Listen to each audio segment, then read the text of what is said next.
एक पात्र में जल और दूध ले लीजिए। शुक्रवार का दिन। तो कहोगे गुरुजी ये कथा कहाँ से निकाल के लाए हो? तो विष्णु पुराण में से आप उसको स्मरण कर सकते हो। काय में से? विष्णु पुराण में से। एक पात्र में देसी गाय का दूध, जल उसमें रखकर, और आपके यहाँ अगर लड्डू गोपाल हो, यदि आपके घर में ठाकुर जी हो, लड्डू गोपाल हो, विष्णु जी का कोई स्वरूप हो, श्री हरि का कोई स्वरूप हो, तो उस पर शुक्रवार के दिन आप संध्या के समय पर दुर्वा डालकर उस दुर्वा से अगर लक्ष्मी जी के नामों का 108 बार उच्चारण कर कर, घी का दिया लगाकर, कैसर के चावल साथ में रखकर केवल उस जल का और दूध का मात्र छींटा देते हो, तो उसके घर में कभी लक्ष्मी की कमी नहीं आ सकती, संपदा बढ़ती चली जाती है। 108 बार लक्ष्मी के नाम का मात्र उच्चारण कर लेने पर, भगवान विष्णु के चरणारविंद पर, भगवान विष्णु के चरणों पर केवल उस दुर्वा का, जल का, दूध का सिंचन कर देने से भी लक्ष्मी की वृद्धि होती। समय आया आगे जो शिव महापुराण में कहा गया, बड़ा सुंदर व्याख्यान वर्णन करा। शिव कथा कहती है, भगवान ओघड़दानी त्रिकालदर्शी कैलाशी, एक शंखचूर्ण नाम का राक्षस, जिसकी पत्नी का नाम था तुलसी,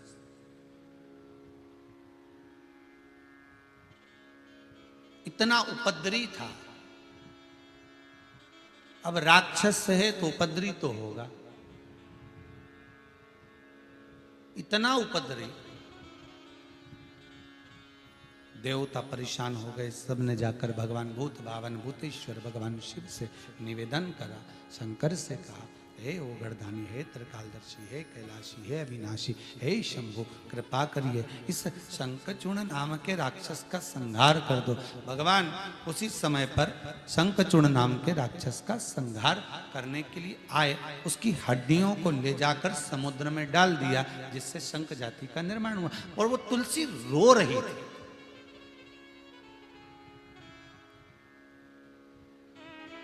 जो गंडकी नदी बनी,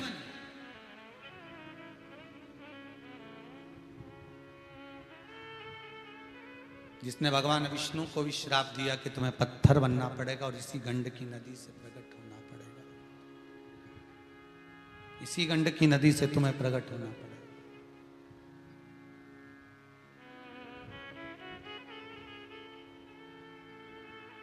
अब शंकर भगवान के सामने जब वो गंडकी नदी सामने खड़ी होकर हाथ जोड़कर कहती है कि तुमने मेरे पति को मार दिया, भोलेनाथ, मेरा जल आप पर कभी नहीं चढ़ेगा। सब जगह का जल शंकर पर चढ़ जाता है, पर गंडकी नदी का जल नहीं चढ़ता। फिर समय आया, आगे जो वर्णन आया, देवता और राक्षसों ने मिलकर मंथन किया, मंदराचल को लाए, शेषनाग की नेति बनाकर जो मंथन करना प्रारंभ करा। तो पहले जब मंथन किया तो मंथन के समय पर विचार किया गया कि इसको मतते मतते जैसे ही मंदराचल रखना चालू करा और रखकर जो मत रहे थे, तो मंदराचल तो नीचे जाता जा रहा था, नीचे की ओर पहुंचता जा रहा था।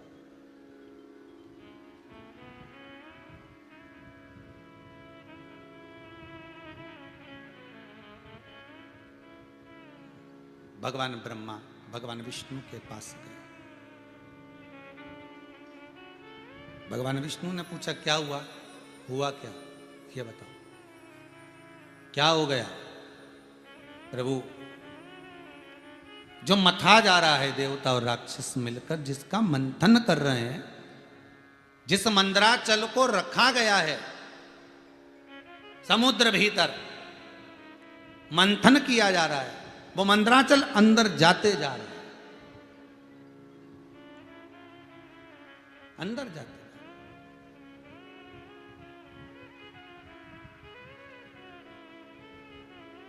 अब क्या करा जाए?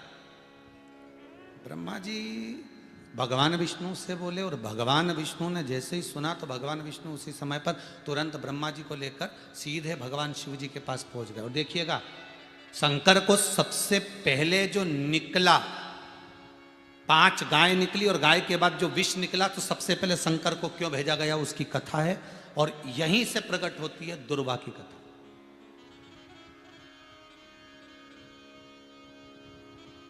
दोनों चले, ब्रह्मा विष्णु सब भगवान शिव के पास जा रहे, भगवान शिव के पास। ओम नमः शिवाय, ओम नमः शिवाय, ओम नमः शिवाय, नमः शिवाय, ओम नमः शिवाय, ओम नमः शिवाय, बोलो नमः शिवाय, ओम नमः शिवाय, ओम नमः शिवाय, ओम नमः शिवाय, ओम नमः शिवाय।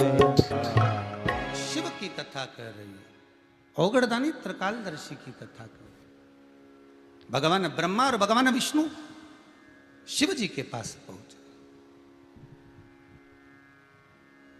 और भगवान शंकर के पास जाकर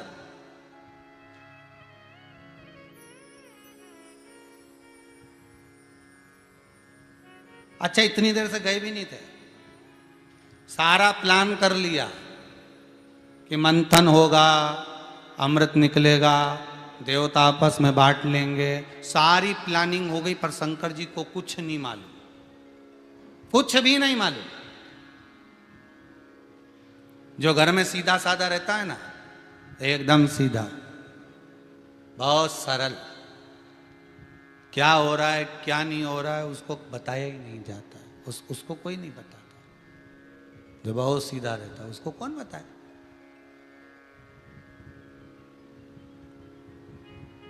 कोई बताता ही नहीं।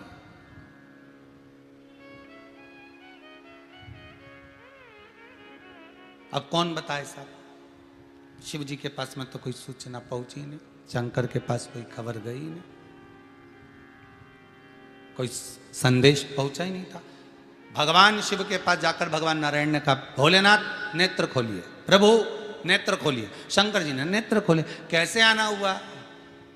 तो भगवान ब्रह्मा जी बोले, आपको नहीं मालूम कि कैसे आना हुआ? शिव जी बोले, वो आने का तो मालूम है, पर कारण क्या है वो बताओ, कारण है क्या? प्रभु, आने का कारण केवल इतना सा है कि देवता सारे के सारे मिलकर समुद्र का मंथन कर रहे हैं औषधि अमृत पाने के लिए। बस दिक्कत एक ही आ रही है, जो वो रई रखी है ना, मंदराचल जो पर्वत रखा है ना, वो बार बार नीचे जा रहा है। उसके लिए कोई व्यवस्था बताई जाए कि आप मृत्यु लोक के देवता हो तो आपको यह मालूम होगा कि मंदराचल पर्वत जो मृत्यु लोक में निवास करता है, उस पर्वत को पानी में ठहराया कैसे जाए। तो इतने में भगवान शंकर के मुख से निकल गया, निवेदन है भगवान विष्णु तो क्षीर सागर में हमेशा ऊपर सोते थे, अब की बार अंदर सो जाओ, अंदर सो जाओ। हाँ, अब की बार भीतर सो जाइए, और भीतर जब सोए तो सारे देवता और राक्षस मिलकर उस मंदराचल पर्वत को भगवान विष्णु की जंघा पर रख दो।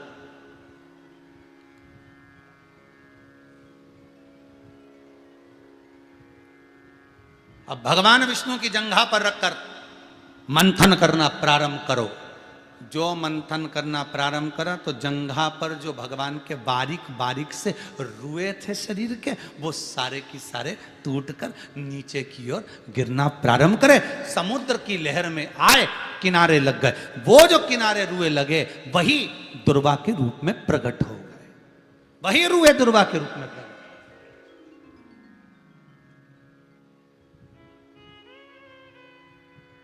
अब थोड़ी देर तक तो मंथन हुआ, फिर विचार करा। अब भगवान विष्णु बोले, अच्छी आफत थी है साहब, जंघा पे रगवा दिया वो मंथन को, अब ये उठ सकते नहीं, बैठ सकते नहीं, तो लक्ष्मी जी दौड़कर भगवान शिव जी के पास गए। हर हर महादेव। भगवान शंकर ने पूछा तुम क्यों आई हो? भगवान इतने में तुरंत पार्वती जी निकल कर बाहर आई। हुआ क्या लक्ष्मी, कैसे आई? अब पार्वती जी की बेस्ट फ्रेंड लक्ष्मी, ये दोनों आपस में बड़ी जोरदार इनकी दोस्ती थी, बड़ी अच्छी सहेलियां थी दोनों। बस कहीं दिख जाए ना तो फिर तो 2-4 घंटा ही हो। अब उधर तो मंथन हो रही है, भगवान विष्णु ने बोला लक्ष्मी को जाओ जरा जाके बात करो, और लक्ष्मी जी गई भगवान शंकर जी के यहाँ, और जो गई पार्वती के पास जैसे ही पहुंची 2-4 घंटा कहाँ निकल गया मालूम ही नहीं पड़ी, और भगवान के मंथन हो ही रहा, और भगवान इंतजार कर रहे कि अब आएगी पूछ के, अब आएगी कुछ करके, पर वो तो बात में लग गई।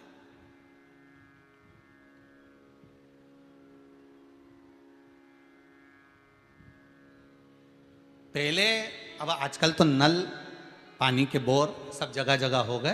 पहले जब माताएं पानी भरने जाती थी ना तो 2-4 बाल्टी एक साथ लेके जाती तो इतनी बढ़िया तैयार वैयार होके छोटी मोटी करके फिर पानी भरने, क्योंकि वहाँ जो पड़ोसन आती थी ना उनसे बैठकर जब तक दूसरे की बाल्टी भराए तब तक गप्पा लग जाए, खूब जोरदार ऐसी बात चले। और सुबह से जो तो कभी कभी तो ऐसा भी होता था जब बात पूरी नहीं हुई ना तो तुम्हारी बाल्टी लगा लो, अभी मैं थोड़ी देर से लगा लूंगी, लगा लो तो सहेली कहे भी तो तेरी लगा ना, तेरा नंबर है, लगा लेना, उसको जल्दी बेचारी चली जाएगी, उसका पति ड्यूटी जाएगा तो लगा। अब उसको क्या मालूम कि ड्यूटी के चक्कर नहीं, तेरे से बात करने के चक्कर में बैठी है।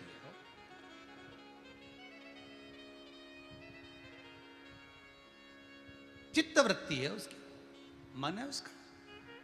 अब पार्वती जी के पास में लक्ष्मी जाकर बैठ गई, मन रम गया, उठी नहीं। थोड़ी देर बाद याद आया, पार्वती जी ने फिर बात करते करते करते करते 2-4-6 घंटे निकल गए।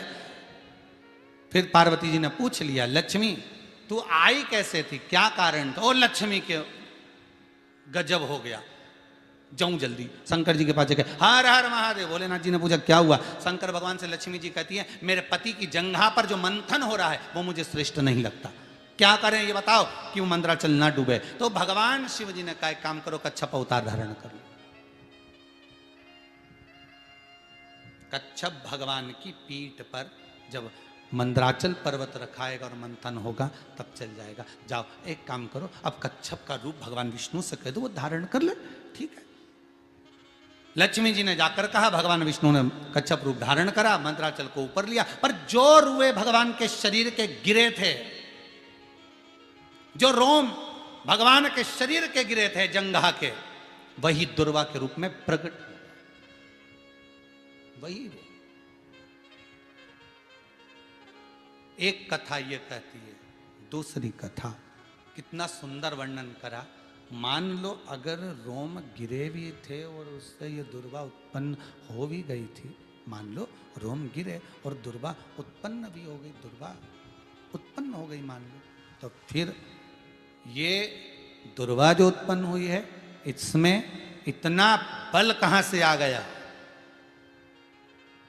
कि दुर्वा 5 साल 6 साल सुखाकर बोरी में भरकर रख लो, उसके बाद कहीं खेत में बगीचे में उसको डाल दो और 2-4-8 दिन तक पानी देना चालू कर दो, दुर्वा फिर हरी भरी हो जाती। उसमें यह अमृत तत्व कहां से आ गया? उसमें यह अमृत तत्व की प्राप्ति कहां से आ गई?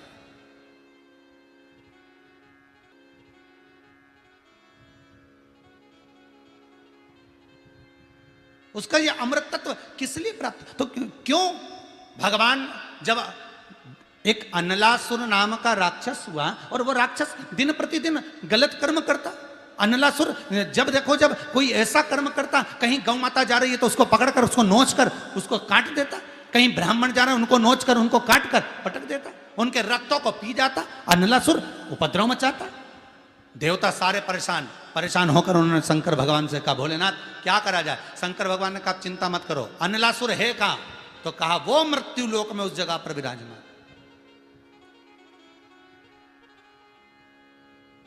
ठीक है,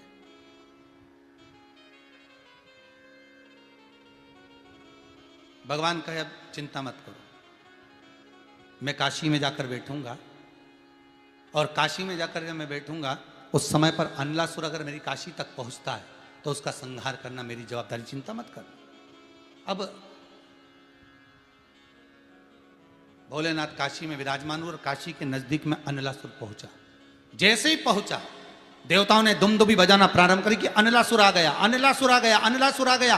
सारे नगर के लोग भागने लगे, जहां तहां उपद्रव मचने लगा, सब भाग रहे, सब भाग रहे। भगवान शंकर ने उसी समय पर श्री गणेश जी महाराज को उठाया। ए गणेश उठ, भोजन करने में लगा है, मोदक खाने में लगा है, अगर आज तुझ में बल है तो जा इस अनलासुर को सूंड से पकड़कर निगल जा।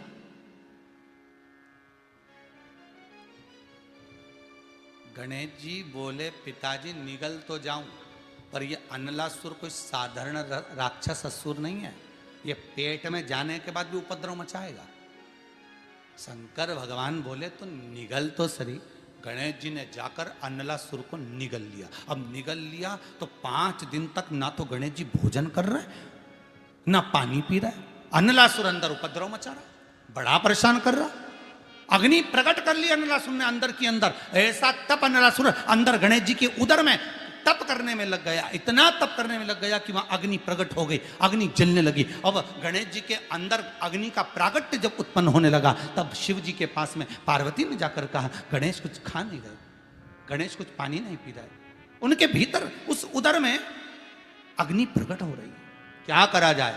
शंकर भगवान ने उसी समय पर दुर्वा को तोड़ा और दुर्वा को तोड़कर इंद्र से कहा, ये गणेश को दे दो। तो इंद्र का एक प्रश्न खड़ा हो गया कि आप अगर चाहें तो हम कुछ और लाकर दे देते हैं, अमृत लाकर दे देते हैं, कोई और अच्छा पदार्थ लाकर दे देते हैं जिससे गणेश जी महाराज की उदर को तृप्ति होगी। दुर्वा मिट्टी में लगी हुई, भूमि पर लगी हुई दुर्वा। शंकर भगवान बोले, रे ओ इंद्र, तुम्हारे अमृत से भी बड़ी प्रबल है ये दुर्वा। तो इंद्र ने पूछा, ये दुर्वा अमृत से प्रबल कब हो गई। शंकर भगवान कहते हैं, सुन इंद्र, जिस समय पर अमृत का कलश निकला, उस अमृत के कलश को देवता लेकर जा रहे थे, ले जाते राक्षसों से छुड़ाकर सबसे पहले इन्होंने समुद्र के किनारे पर इसको छुपाया। उस जगह पर भगवान विष्णु की जंघा के रोम पड़े थे जिससे दुर्वा उत्पन्न हुई थी। उस दुर्वा पर इस कलश को जब रखा, रखते ही एक देवता ने उसके उठाकर देखना चाहा तो उसमें से थोड़ा सा भाग अमृत का नीचे गिर गया जो दुर्वा पर पड़ गया। और आगे गए, फिर इसको छुपाया, वहां भी दुर्वा थी। फिर और आगे गए, वहां भी दुर्वा थी। सुन इंद्र, तेर को जो अमृत मिला तूने एक बार में पिया, ब्रह्मा को जो अमृत मिला वो ब्रह्मदेव ने एक बार में पिया, वरुण को जो अमृत मिला वो एक बार में पिया, पर इस दुर्वा को जो अमृत मिला वो 5 बार मिला। इसलिए 5 दुर्वा लेकर तू गणेश के पास जा और उसको दे, क्योंकि ये 5 अमृत के कुंड से भी प्रबल है। ये 5 अमृत के कुंड से भी प्रबल है, लेकर जा तू ये दुर्वा। और इंद्र ने दुर्वा दी, गणेश जी को खिलाई। जैसे ही खिलाई, गणेश जी के भीतर की जो अग्नि थी वो समाप्त हो गई। शिव कथा कहती है, स्कंद पुराण कहती है, गर्ग संहिता कहती है, विष्णु पुराण कहती है, ये जो दुर्वा है, इस दुर्वा का सबसे बड़ा गुण है, ये दुर्वा ऊपर की ओर नहीं बढ़ती, ये दुर्वा नीचे की ओर, आगे की ओर बढ़ती है। दुर्वा का एक गुण बड़ा प्रबल है, ये ऊपर नहीं उठती, क्योंकि इसको मालूम है मैं ऊपर उठूंगी और कहीं ना कहीं का आएगा, लात में मुझे दबाएगा और गिरा जाएगा। इसलिए मैं नीचे की नीचे चलूं तो दुर्वा नीचे की नीचे चलती है। शिव महापुराण कहती है, दुर्वा से एक गुण हमको लेना चाहिए, अहंकार में इतने ऊपर मत पहुंच जाना कि कोई पांव रखकर तुमको दबाने का प्रयास करे, इतने ऊपर ना पहुंच।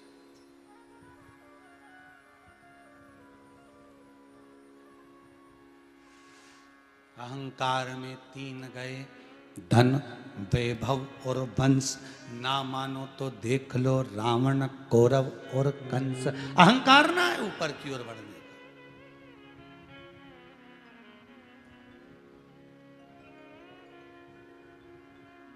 काशी में शिव है, शंकर काशी। तेरे डमरू की धुन सुन के मैं काशी नगरी आई हूँ। तेरे डमरू की धुन सुन के मैं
को मैं काशी नगरी आई हूँ। मेरे भोले ओ बम भोले मैं काशी नगरी आई जय हो मेरे भोले ओ बम भोले मैं काशी नगरी आई हूँ। जय हो।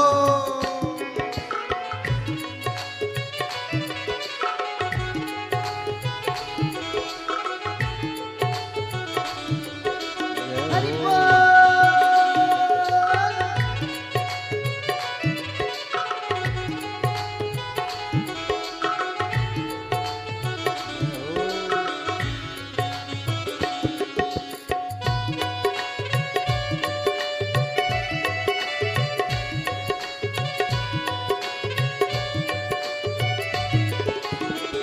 जय हो।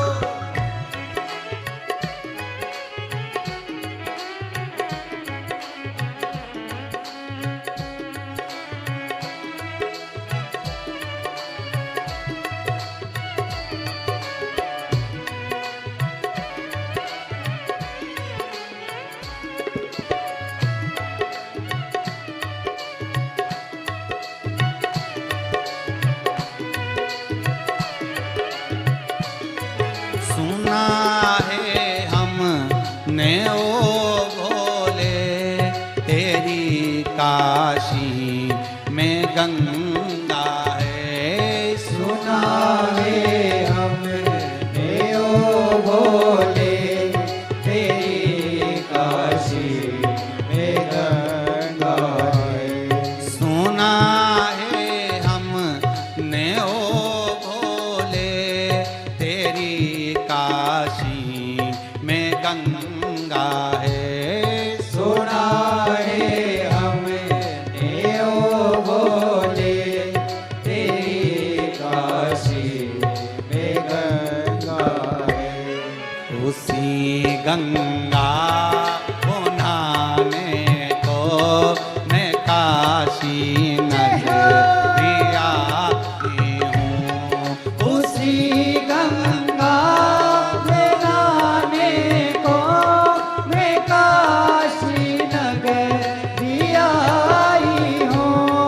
मेरे भोले ओ बम भोले मैं काशी नगरी आई हूँ। मेरे भोले ओ बम भोले मैं काशी नगरी आई हूँ। जय हो।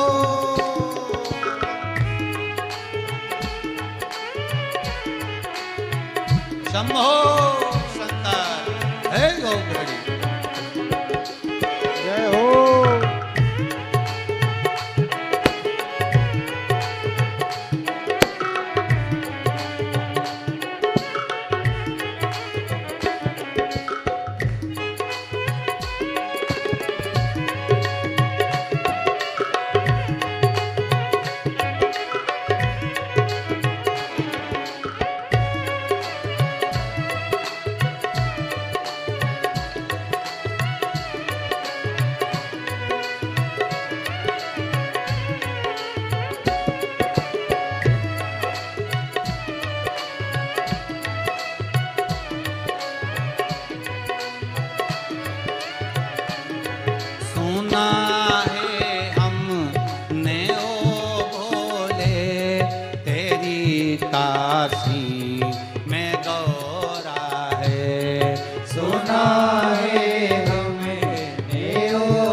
उसी को राह मिलने को मैं काशी नगरी आई हूँ। मेरे भोले ओ बम बोले मैं काशी नगरी आई हूँ। मेरे भोले ओ बम भोले मैं काशी नगरी आई हूँ। मैं काशी नगरी आई मैं काशी नगरी आई हूँ। मैं काशी नगरी आई हूँ। मैं काशी नगरी आई हूँ। हर हर भगवान शिव की कथा कर दिए। ओगड़ दानी त्रिकालदर्शी कैलाशी का चरित्र कह रहा।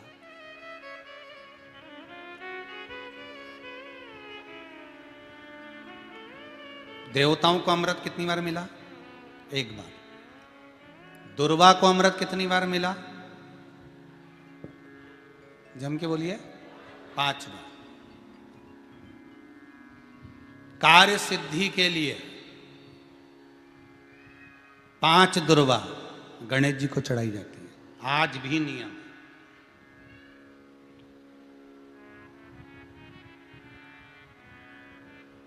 कभी आपको मौका मिला हो और आपने रावण संहिता पढ़ी हो। कौन सी संहिता? रावण संहिता। क्योंकि रावण शिव का उपासक था, भजन करने वाला था। शिव तांडव स्तोत्र आज भी लोग रावण का एक आनंद में पढ़ते। तो शिव का उपासक है रावण, शंकर का उपासक। विद्वान भी था, ज्ञानवान भी था। वो तो देवता के हाथ से मरना था उसको, इसलिए उसने मांगा ही यही था। जो मांगा वो मिला। तो रावण संहिता अगर किसी ने पढ़ी हो तो उसको मालूम होगा, रावण संहिता में 4 तरह के तिलक का महत्व बताया। कितने तिलक? 4। उन 4 तिलक में सर्वश्रेष्ठ तिलक रावण बताता है। एक तिलक सर्वश्रेष्ठ है, वो है दुर्वा। जो दुर्वा होती है, उस दुर्वा को जलाकर उसकी भस्म तैयार कर कर उसमें गाय का श्वेत गाय, कौन सी गाय? सफेद। उस गाय के शरीर पर कोई दाग ना, उसके शरीर पर पूर्ण तरह से श्वेत हो, ना लाल उसमें कोई धब्बा हो, ना काला धब्बा हो, ना कोई कलर हो, बस केवल श्वेत।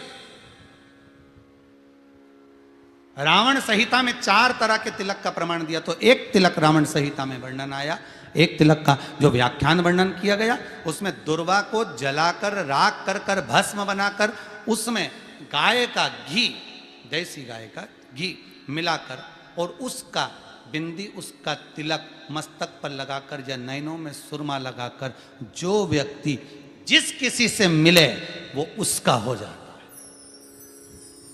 उस दुर्वा में इतना प्रबलता आ जाती है, अमृत तत्व जुड़ा हुआ है दुर्वा के।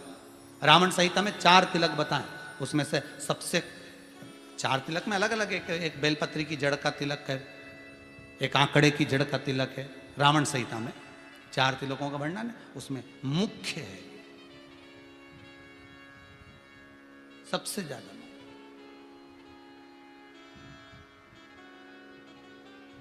हम तो कहेंगे, अगर मान लो वैसे तो नौकरी करने जाओ, सर्विस करने जाओ तो आंख में काजल लगा कर जा नहीं सकते, नहीं तो लोग ही कह देंगे कहाँ से आया है। मालूम पड़े तुम नौकरी के लिए इंटरव्यू देने जाओ और आंखों में काजल लगा के चले जाओ, तो फिर भी एक प्रयास करना, फिर भी एक प्रयास करना। उस दुर्वा का जो काजल बनाओ, मूछे हो, दाढ़ी हो, कहीं कहीं पर भी उसकी एक बिंदी लगा कर चले जाओ, वो असर करेगी और आपको वो जॉब मिल ही जाएगा, ये पक्का है। उसमें आकर्षण होता है। दुर्वा आकर्षण का केंद्र करती है। आपको कभी आपके नयनों में दर्द हो रहा हो, जलन हो रही हो, तो आप दुर्वा हरी भरी जहाँ दुर्वा हो वहां थोड़ी देर चलने का प्रयास करिएगा, आपके नेत्रों का विकार समाप्त हो जाएगा। दुर्वा में वो एक सुख है, वो अमृत छुपा हुआ, और एक बार का अमृत नहीं, 5 बार का अमृत दुर्वा के अंतर्गत।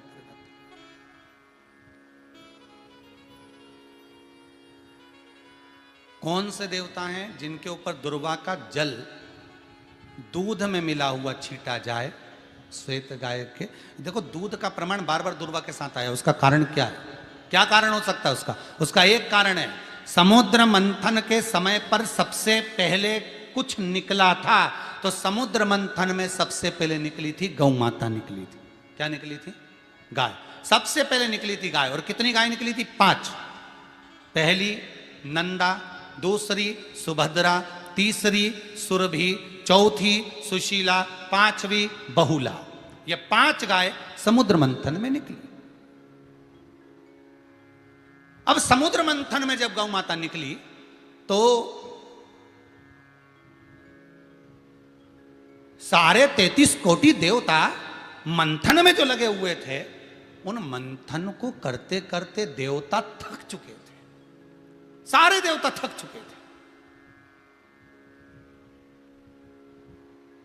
बहुला सुरभि और सुशीला से बोली, सुभद्रा से बोली, नंदा से बोली, अपना काम है, एक काम करो, अपन आप रूप दूध की धार बहाना प्रारंभ करो।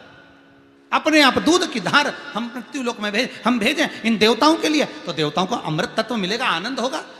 और गौ माता ने ऊपर खड़े होकर जो दूध बहाना प्रारंभ करा, वो देवताओं के मुख में आधा तो गया और आधा दूध समुद्र पर जब गिरा, और जो मंथन चल रहा था उस मंथन के चलते, कभी दूध का दही का मंथन करना तो क्या निकल कर आएगा? मक्खन आ जाएगा। वो मक्खन तेड़ता हुआ समुद्र की लहर से दुर्वा पर जा पड़ा। इसलिए आज भी दुर्वा के साथ में गौ माता के दूध का बड़ा प्रमाण है। वो भी देसी गाय, जर्सी नहीं, विदेशी नहीं, देसी गाय।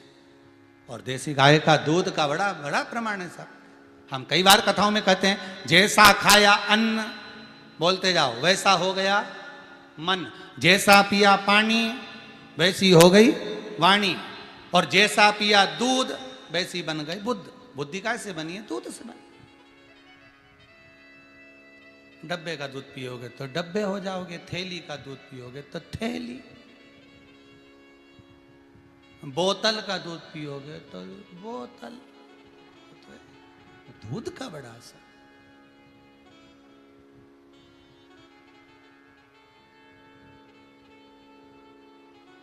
गौ माता के दूध का पान। कहा एक पात्र में जल और दूध ले लीजिए, शुक्रवार का दिन। तो कहोगे गुरुजी ये कथा कहाँ से निकाल के लाए हो? तो विष्णु पुराण में से आप उसको स्मरण कर सकते हो। काय में से? विष्णु पुराण में से। एक पात्र में देसी गाय का दूध, जल उसमें रखकर, और आपके यहाँ अगर लड्डू गोपाल हो, यदि आपके घर में ठाकुर जी हो, लड्डू गोपाल हो, विष्णु जी का कोई स्वरूप हो, श्री हरि का कोई स्वरूप हो, तो उस पर शुक्रवार के दिन आप संध्या के समय पर दुर्वा डालकर, उस दुर्वा से अगर लक्ष्मी जी के नामों का 108 बार उच्चारण कर कर, घी का दिया लगाकर, कैसर के चावल साथ में रखकर, केवल उस जल का और दूध का मात्र छींटा देते हो, तो उसके घर में कभी लक्ष्मी की कमी नहीं आ सकती, संपदा बढ़ती चली जाती है। 108 बार लक्ष्मी के नाम का मात्र उच्चारण कर लेने पर, भगवान विष्णु के चरणारविंद पर, भगवान विष्णु के चरणों पर केवल उस दुर्वा का जल का दूध का सींचन कर देने से भी लक्ष्मी की वृद्धि होती, लक्ष्मी देती।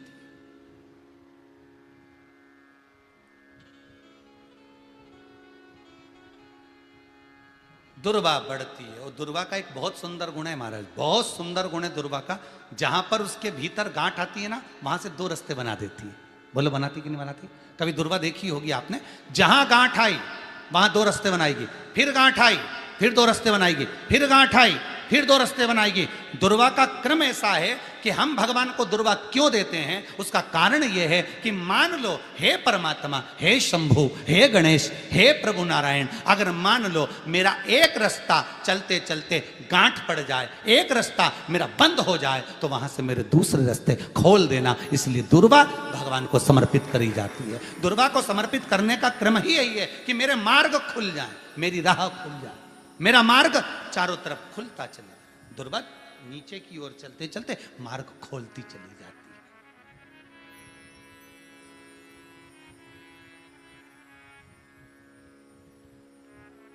अमृत है ये, इसलिए नष्ट नहीं होती। तोड़ के रख लेना, प्रैक्टिकल करके जरूर देखना, सीवर वाला महाराज कहीं झूठ तो नहीं बोल रही है। तोड़ कर रखो दुर्वा को, बोरी में भर कर रखो। 4 साल 6 महीने 8 महीने बाद सूख जाए, बेकार हो जाए, उसके बाद भी उसको खेत में, बगीचे में कहीं ले जाकर पटक देना, 8-15 दिन पानी देना, देखो फिर वापस वही हरी की हरी होना, वही कहीं ना कहीं से स्फुटित होते फिर आगे बढ़ना चालू कर देगी। उसका तत्व है अमृत, वो अमर है, मरती नहीं, फिर चालू हो जाती। शिव कहते हैं यही अमरता है, यही अमरता है कि दुख आया तो मरने की नहीं सोचना है। तकलीफ आई, कष्ट आया, रोग आया, बीमारी आई, थोड़ा सा तकलीफ आ गई, थोड़ी बीमारी आ गई, थोड़ा दुख आ गया, तो ये मत सोचना मैं मरना है। नहीं नहीं नहीं, अभी तो और जीना है। तो किस लिए जीना है? कोई कहेगा इसको कहीं आसक्तियां होंगी, घर की, परिवार की, कुटुंब की, कबीले की, इसलिए जीना चाहती है, इसलिए जीना चाहता। नहीं, आसक्ति एक रखना कि मैं जीना इसलिए चाहता हूं, मैं और जीना चाहती हूं, इसलिए चाहती हूं कि अब मैं भगवान का भजन करना चाहती हूं। अभी तक मैंने परिवार, कुटुंब, कबीले, संसार के लिए करा, अब जितनी जिंदगी दी उस मालिक ने, अब मैं उसका भजन करूं। कोरोना महामारी में वेंटिलेटर पर जाकर, आईसीयू में जाकर वापिस अगर आ गए हो तो समझ लेना बोनस के दिन भोलेनाथ ने दे दिए। अब भजन में लगाना। अब दुकान, धंधा पानी, ये सब चीजों में बाद में लगता रहेगा। आईसीयू में जाने के बाद, ऑक्सीजन कम पड़ने के बाद भी लेवल ऊपर कर कर, वेंटिलेटर से भी निकाल कर अगर वो लेकर आ गया तो समझ लेना अब ये दिन उसके बचे हैं, अब उसने बोनस में दिए हैं। इसलिए अब संसार में नहीं, अब भगवान में लगाऊंगा। अब जब शिव महापुराण की कथा आएगी, खोजूंगा, सुनूंगा, शंकर का अनुमोदन करूंगा।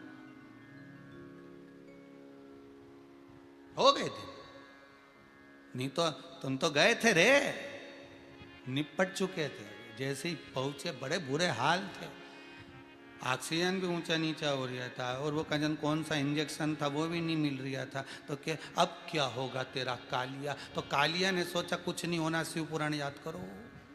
श्री शिवाय नमस्तुभ्यम, श्री शिवाय नमस्तुभ्यम। पत्नी घर में कर रही, बच्चे चलते फिरते कर रहे, आंखों से पत्नी के आंसू बह रहे, श्री शिवाय नमस्तुभ्यम जपती जा रही। पति से कह दिया मोबाइल पर केवल शिव पुराण सुनो, अब जो होगा देखा जाएगा। और शंकर जी लेके वापिस आ गए वो यमराज के दरवाजे से। घर पे आते सी तक खुश हो रहा, बस मैं तो ऐसा लग रहा था कि अब चले जाऊंगा। सारे आसपास वाले निपटते चले जा रहे। पत्नी बोली चिंता मत करो, श्री शिवाय नमस्तुभ्यम, वो जप लिया। आया दरवाजे तक रोग, आया दरवाजे तक बीमारी, आया दुख दरवाजे तक। दुख क्यों ना आएगा? हमारे पूर्व का कर्म है तो दुख तो मिलना ही है। कोई महाराज जी तुमसे कह दे कि तुम्हें दुख ही नहीं आएगा, मैं बैठा हूं, तो महाराज जी से कहते ना तुम्हारे चरण कहां हमें बता दो, क्योंकि दुख तो आएगा। जैसी करनी वैसी करनी। जो पूर्व में कर कर आए हो, भले आज तुम किसी को दुख नहीं दे रहे, भले आज तुम किसी को तकलीफ नहीं दे रहे, पर पूर्व का कर कर आए हो वो तो भोगना पड़ेगा। 2 कारणों से मनुष्य का शरीर मिलता है, एक कर्म का भोग भोगने के लिए, दूसरा भगवान का भजन करने के लिए। भजन भी करो और दुख भी भोगो। जो मिला है किस्मत में, बड़े प्रेम से मिला, ना जाने क्यों मिला इतना दुख, उसका कारण होगा। वो कारण को ढूंढना बाद में, अपने को ढूंढने की जरूरत भी क्या। अपन तो भजन करो, भजन करोगे तो दुख कटेगा। मंदिर जाने से दुख नहीं कट रहा, दुख कैसे कट रहा है? मंत्र जपने से, नाम जपने से, राम कहने से, कृष्ण कहने से, शिव कहने से, भवानी कहने से। मंत्र जितना जपोगे उतना दुख कटता चले जाएगा, उतना दुख कटेगा।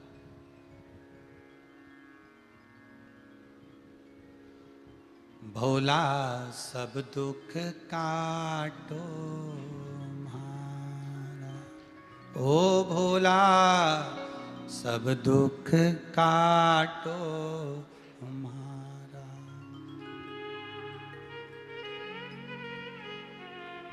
शिव शंकर जपूं तेरी माला, भोला सब दुख काटो हमारा, ओ भोला सब दुख काटो हमारे। शंकर सब दुख काटो हमारा, शंकर सब दुख काटो हमारे। भगवान शिव आप मेरे दुख को काट सकते हो। संसार में कोई नहीं जो दुख काट दे किसी का। भजन काटेगा, स्मरण काटेगा, नाम जाप काटेगा, नाम स्मरण काटेगा।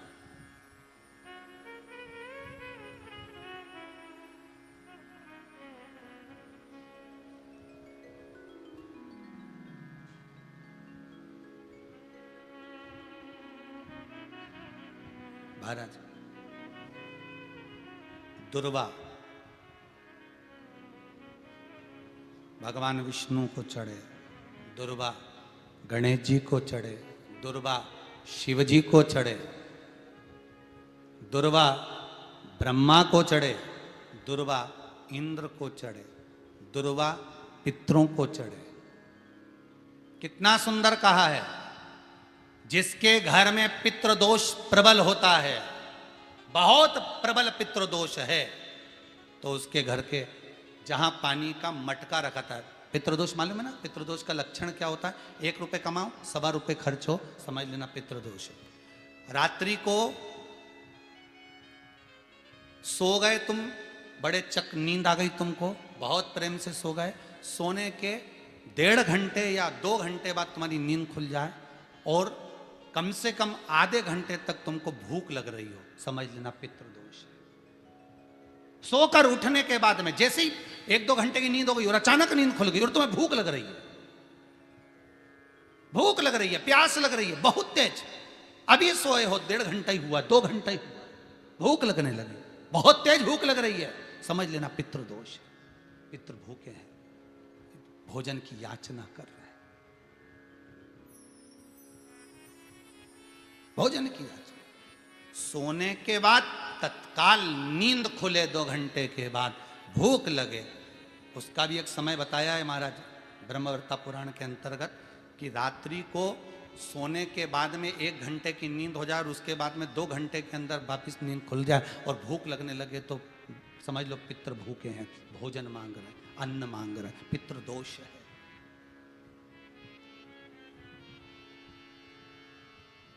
पितृदोष का कुछ कुछ वर्णन किया गया है। घर में एक पात्र के चक्कर में, एक बेडशीट के चक्कर में, एक सामान के चक्कर में विवाद हो रहा है तो समझ लो पितृदोष है। 1 रुपया कमाया, 1.25 खर्च हो रहा है, पितृदोष है। घर में एक बीमार, दूसरा फिर बीमार हो गया, तीसरा फिर बीमार हो गया, एक ठीक हुआ, एक बीमार हुआ, पितृदोष है। पितृदोष का भाव तो उसके लिए करना क्या है? शिव महापुराण की कथा कहती है सुंदर, गणेश जी का चरित्र वर्णन करता है स्कंद पुराण कहती है, विष्णु पुराण कहती है कि दुर्वा 21 दुर्वा की गांठ बनाकर, 7 गांठ 21 दुर्वा की बनाकर, जो अपने पितरों का मटका, मटका मतलब परिंडा, हंडा, जो भी पानी का भरते हो, उसके नजदीक में मात्र एक कटोरी में चावल रखकर उसमें अगर दुर्वा रख देता है तो मात्र 5 या 7 दिन में पितृदोष समाप्त होना प्रारंभ हो जाता है। उसके घर में लक्ष्मी की वृद्धि होने लगती है, सुख शांति अपने आप आने लगती है, उसका क्लेश समाप्त हो जाता है। दुर्वा में वो गुण है जो पितृ भी उसका भाग अमृत तत्व प्राप्त करना चाहता, अमृत देना चाहता। और सरल भाषा में समझिए, जिसकी फैक्ट्री नहीं चल रही हो, फैक्ट्री में बार बार कुछ तकलीफ आ रही हो, गाड़ियां नहीं चल रही हो, 4 व्हीलर गाड़ियां ले रखी हैं, कभी ट्रक गड़बड़ हो रहा है, कभी ट्रक में ये हो रहा है, कभी गाड़ी में ये हो रहा है, कभी बस में ये हो रहा है, बस एक काम करना है, दुर्वा का थोड़ा सा भाग लेकर पानी के लोटे में उसको डालकर 5 अक्षत के दाने उसको पटक कर उस गाड़ी के अंदर उस कलश को रख दो, बस आधे घंटे के लिए, और उस पानी को चक्के के चारों तरफ डालते डालते जाइए दुर्वा के साथ में, तकलीफ नहीं देगा। फैक्ट्री का भी यही प्रमाण है। दुर्वा में वो अमृत तत्व छुपा है जिसका सुख आनंद दे जाता है। आनंद। शिव पुराण कह रही है महाराज, दुर्वा का एक नाम और है, उसका नाम है अमृत जन्मा। क्या नाम है? अमृत जन्मा। दुर्वा का एक नाम और है। मारवाड़ी लोग इसको ध्रुवी बोलते हैं, ध्रुव बोलते हैं। दुर्वा का वो सुख। शंकर भगवान गौ माता दूध की धार लगाती है, इसलिए दुर्वा का दूध से बड़ा मिलन है, बड़ा आनंद है, बड़ा सुख है। कोई भी ग्रह अनुकूल नहीं है, सब बेकार चल रहे हो, सब प्रतिकूल चल रहे हो, दूध के पात्र में दुर्वा डाल लो, पीपल के वृक्ष के नीचे चढ़ा कर आओ, राहु केतु शुक्र शनि जो भी गड़बड़ है सब सुधरना चालू हो जाता है। दुर्वा का वो सुख। जिस नदी में स्नान करो, तीर्थ में जाकर, उस नदी के पास में कोई बगीचा लगा हो, वहां की दुर्वा को तोड़कर स्नान करते समय नदी में मात्र विसर्जन कर देने पर पितरों को पिंड पहुंच जाता है। मात्र उस दुर्वा का विसर्जन कर देने पर पितरों को पिंड का भाग मिल जाता है। अभी ना तो तुम्हारे पास में आटा है, ना तुम्हारे पास में चावल है, ना तुम्हारे पास में पिंड है, ना कोई तुम्हें संकल्प छुड़ा रहा है, ना कोई तुम्हारे पास में वस्तु है, उसके बाद भी पितरों को भाग मिल रहा है। काय से? केवल एक दुर्वा के तत्व से। स्नान करने से पहले पवित्र नदी में, गंगा यमुना नर्मदा सरयू आदि किसी पवित्र नदी में आप स्नान कर रहे हो, वहां के बगीचे में घूमकर आप जाते तो हो, पैदल ही नहाने जाते हो, तो घाट के आसपास में कोई बगीचा, वहां की दुर्वा तोड़ ली, एक दुर्वा नहाने से पहले अपने पूर्वजों पितरों के नाम से नदी में छोड़ दी। फूल तो छोड़ते ही हो, दिया भी छोड़ते हो, बस एक ही चीज नहीं छोड़ते, वो दुर्वा। और वो ही काम की, वही काम की।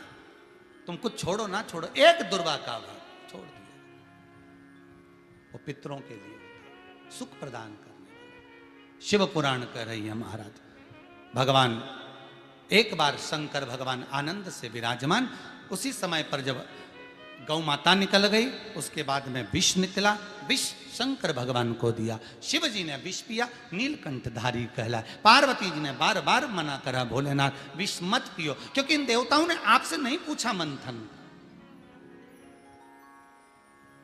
जब घर के बड़ों से, घर के बुजुर्गों से, घर के बयों से, माता पिता से, सतगुरु से, गुरुजन से कोई काम अगर पूछकर नहीं किया जाता तो उस काम में अड़चन बहुत आती है। और आई, मंथन करने में कितनी अड़चन आई। कभी देवता रूठ जाए, कभी राक्षस रूठ जाए, कभी मालूम पड़े गौ माता निकल गई, कभी मालूम पड़े कुछ निकल गया, कहीं औषधियाँ निकल रही, कहीं रतन निकल रहे, कहीं विष निकल रहा, पर अमृत नहीं निकल रहा। बड़े परेशान हो गए। उसका कारण तो पूछा तो शंकर भगवान से नहीं पूछा गया। अगर देव अधिदेव महादेव के कानों में बात डाल देते तो शंकर जी कर देते।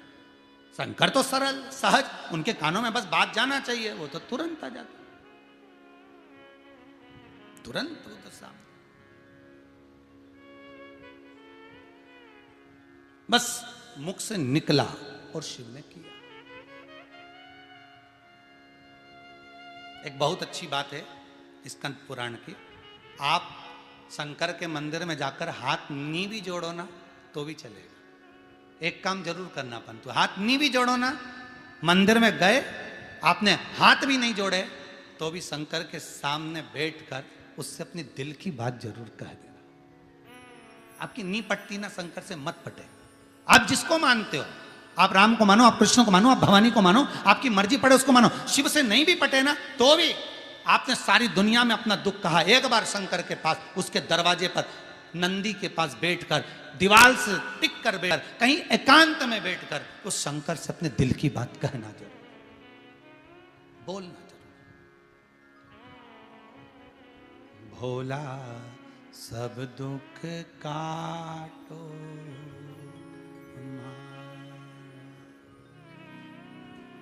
वैश्य है मंगल मंगलकारी, अवधूत रूप निराला, भोला सब दुख काटो उससे कह देना,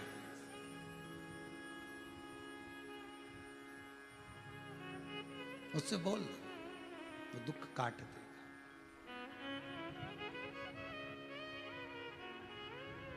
इस कुबेरेश्वर धाम में जो भी आता है अपनी बात कहता है तो हम उससे एक ही बात कहते हैं, भूमि कुबेरेश्वर धाम की है, एक एक कंकर शंकर है। अगर कभी आए हो और तुम्हारे भीतर दुख है तो इस भूमि पर चप्पल उतार कर एक बार कहीं पर भी इस भूमि पर पावन शंकर का मंदिर जहां बन रहा है उसकी ओर देख कर, बोल कर, मन की बात को एक बार पुकार कर कहकर जरूर जाना, 3 महीने में वापिस आओगे, ये पक्का है। वो खुद पकड़ कर लिया आएगा, वो खुद खींच कर लिया, वो खुद लाएगा, आपको नहीं आना है, वो खुद ले आएगा। चलो शिवधाम चलो, दिल से कह, मन से कह।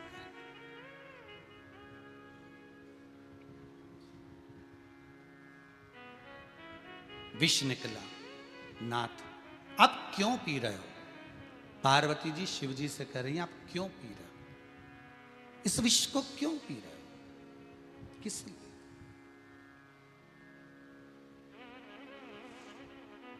पार्वती,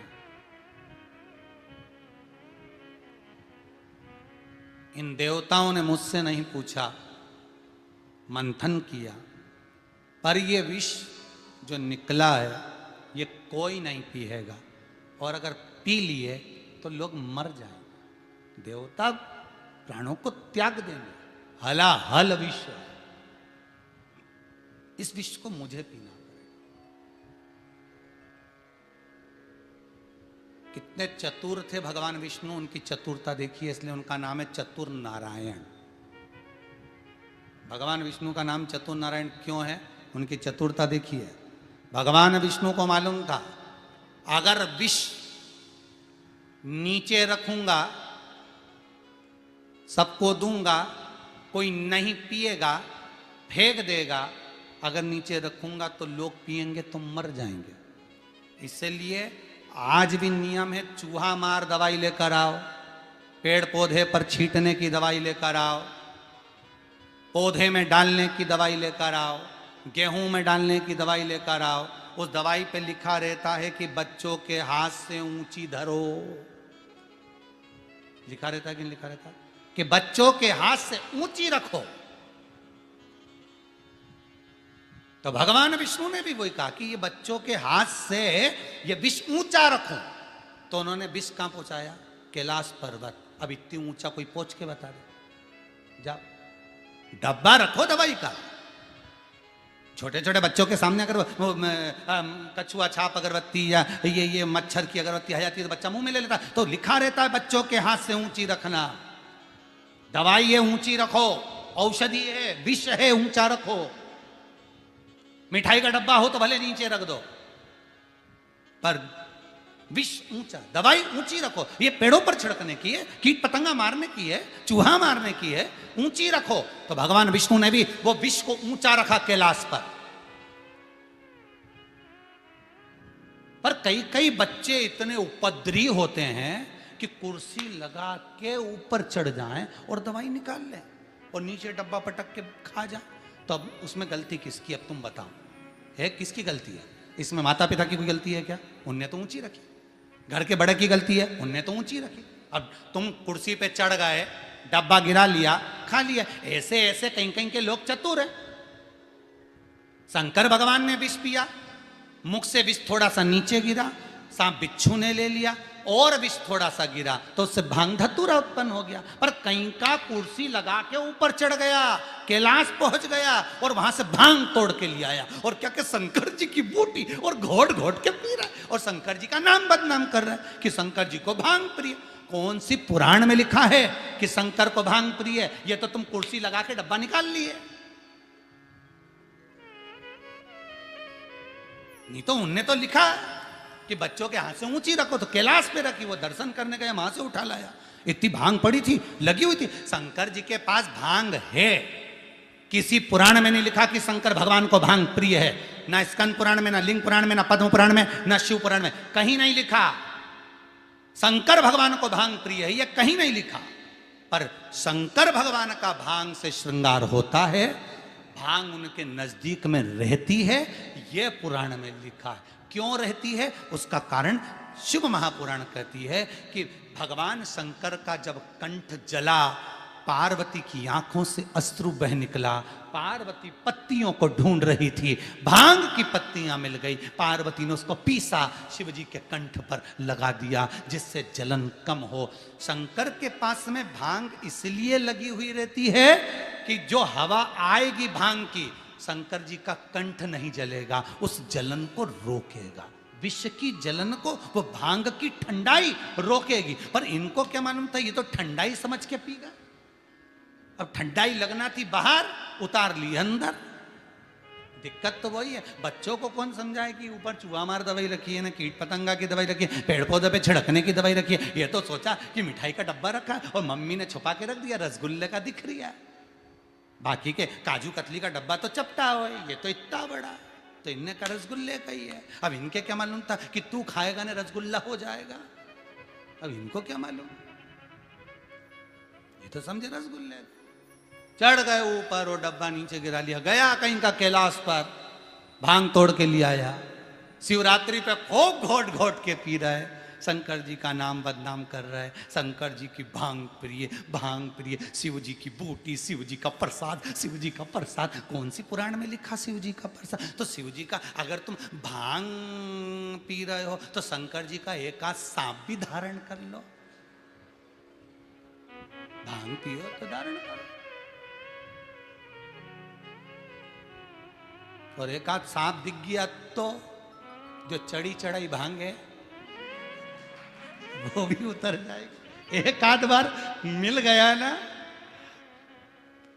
फ्री का पीस, एक आध बार मिल गया शंकर का गण, वो सांप, बस तुम कहीं से जा रहे थे बड़े गुनगुनाते हुए, बड़े गुनगुनाते हुए चल रहे थे, बड़े बड़े मस्ती में जा रहे थे, बड़ी अलमस्ता में। और जैसे ही अलमस्ता में जा रहे तो सामने से पा पा पा पा पा पा पा पा बस अटक गया सीडी प्लेयर, वहीं अटका, अब सुध नहीं। महाराज शिव को प्रिय नहीं। किसी ने पूछा भोलेनाथ जी साथ नशा करते हो? शंकर भगवान बोले हाँ करते। तो उसी और वाला महाराज तो बोल रहा है करते ही नहीं, और आप बोल रहे हो नशा करते हो? शंकर भगवान बोले हम नशा करते हैं। किस चीज का करते हो? शंकर भगवान बोले राम नाम और कृष्ण नाम का नशा करते हैं।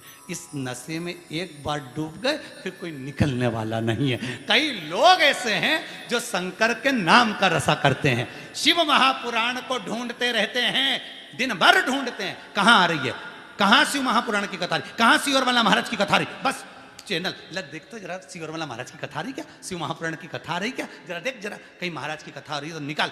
और सारा चैनल टटोलते रहेंगे ढूंढते ढूंढते, मम्मी नहीं आ रही, फिर आधा घंटे बाद फिर चैनल पे देख तो जरा कहीं आ रही हो तो देख ले, अभी नहीं आ रही मम्मी, फिर देख तो जरा आ रही क्या, जब नहीं आ रही फिर मन उदास हो गया, अब रात को देखूंगी फ्री होके, फिर मोबाइल लेके बैठ गए। तो वो पति बोला क्या देख रही, तू बोर नहीं होती है कि एक कथा सुने?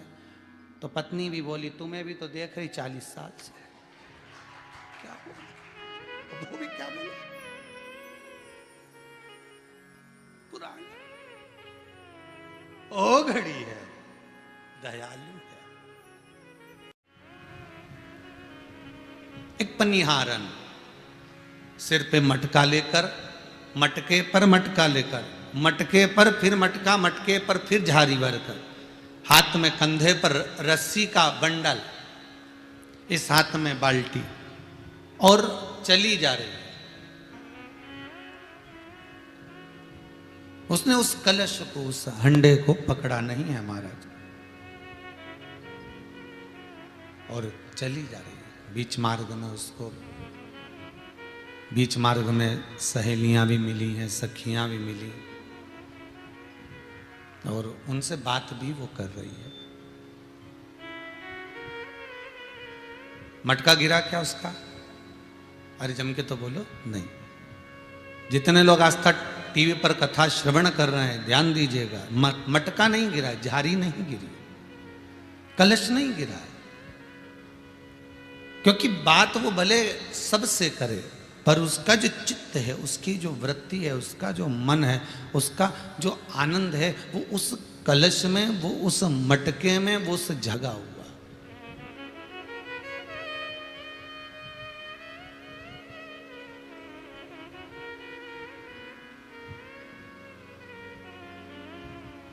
महाराज उसका चित्त उसमें रमा हुआ है। बस शिव महापुराण भी यही कह रही है, आप संपूर्ण संसार में रहो, पूरे परिवार में रहो। जैसे पनिहारन पानी के मटके को रखी है पर पकड़ी नहीं है, हाथ नहीं लगाया है और वो पकड़ नहीं रखी है, केवल इतना जरूर है, इतना जरूर है कि उसने हाथ नहीं लगाया, पर सबसे बात भी कर रही है, सबके साथ रमी भी हुई है, पर उसका जो चित्त है वो उस झारी जी में, उस मटके में, उस हंडे में है। उसी तरह आप संसार में रहो, परिवार में रहो, कुटुंब कबीले में रहो, पर आपका जो मन है, आपका जो चित्त है, आपकी जो वृत्ति है, आपका जो स्नेह हृदय है, वो परमात्मा में लगा रहना चाहिए।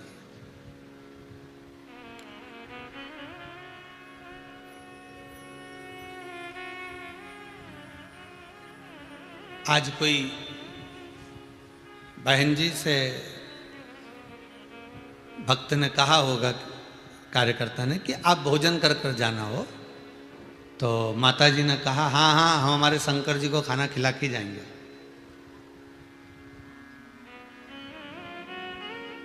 हाँ हम हमारे शंकर जी को खाना खिला के जाएंगे। तो कार्यकर्ता को लगा कि उसका पति आया होगा, उसका नाम शंकर होगा, तो उन्होंने कहा आप दोनों भोजन कर लेना। नहीं नहीं हम अकेले आए।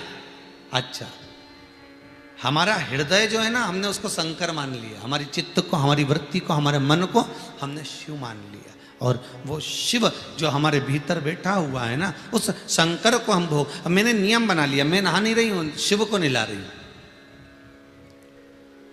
मैं कुल्ला नहीं कर रही हूं, शंकर कुल्ला कर रहा, मैं भोजन नहीं कर रही हूं, शिव भोजन कर रहा।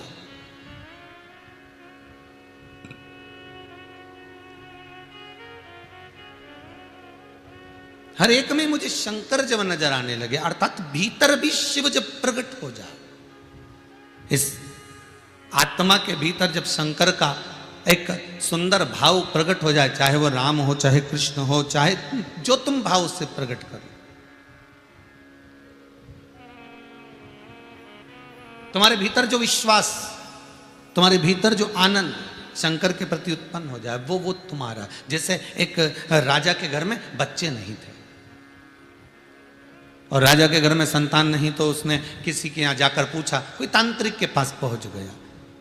व्यक्ति की आदत रहती है, सबसे पहले वो यही प्रयास करता है कि मुझे फल कहाँ से जल्दी मिलेगा और कहाँ से शीघ्र प्राप्त हो जाए, मुझे कहाँ से जल्दी प्राप्त हो जाएगा। आज के जमाने में दुनिया के लोगों को गुरु भी ऐसा चाहिए जो चुटकी बजाए और तुम्हारा काम हो जाए, क्योंकि दुनिया के लोगों को गुरु नहीं चाहिए। आज के जमाने में दुनिया के लोगों को आज के जमाने में गुरु नहीं चाहिए, वो गुरु मंत्र भी उससे लेते हैं जो कि चुटकी बजाकर तुम्हारा बस दुख हर ले। पर शिव महापुराण की कथा कहती है, चुटकी बजाने से दुख तो हर जाएगा, पर थोड़ी देर का हर कर मालूम पड़े बड़ा सा दुख लाकर और छोड़ जाएगा। तंत्र विद्या में, अघोर विद्या में, आदिक आदिक जितने भी जादू टोने टोटके आदिक जो होते हैं, उस विद्या के अंतर्गत ये जरूर हो जाएगा कि तुम्हारा काम हो गया, पर पुनः फिर वही दुख सामने खड़ा हो जाएगा। पर भगवान की भक्ति करते हुए, वेद पुराण के अनुसार, शास्त्रों के अनुसार, धर्माचार के अनुसार, हमारे वेदों के अनुसार, हमारी संहिताओं के अनुसार, हमारे शास्त्रों के अनुसार, हमारे धर्म के अनुसार जो उपाय बताए गए हैं, हमारे धर्म के अनुसार हमारी पूजन में जो पूजन के उपाय कहे गए हैं, अगर उससे हम भगवान को रिझाने का प्रयास करेंगे, तो उससे हम भगवान को रिझाने का प्रयास करेंगे, तो हो सकता है कि फिर दुख हमारे सामने ना आए। फिर दुख हमारे सामने ना पहुंचे।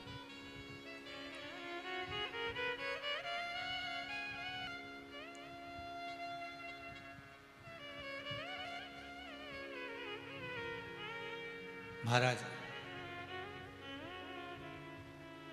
प्रीत करो सो ऐसी करना जैसे लोटा डोर। प्रीत करो सो ऐसी करना जैसे लोटा डोर। गलो फसावे आपनो जी, अरे गलो फसावे आपनो जी, अरे पानी पीवे और काना प्रीत निभाए जो जी। मने भूल बिसर मत जाना। प्रीत करना तो लोटे और डोर जैसी करना। गला फंसाया है लोटे में, रस्सी में, और लोटा नीचे गया है कुएं में, पानी भरकर लाया है, लोटा नहीं पिया है, दूसरे की प्यास बुझाई है। उसी तरह संसार में आने के बाद कुछ ऐसा कर्म कर कर जाना। भले तुम्हारा गला फंसा हुआ, भले दुनिया के लोग तुम्हें कष्ट दे रहे हैं, भले दुनिया के लोग तुम्हें अपशब्द कर रहे हैं, भले दुनिया के लोग तुम्हें समझे ना समझे, ये उनके ऊपर है। कोई समझेगा ना समझेगा, ये उसके ऊपर है। एक व्यक्ति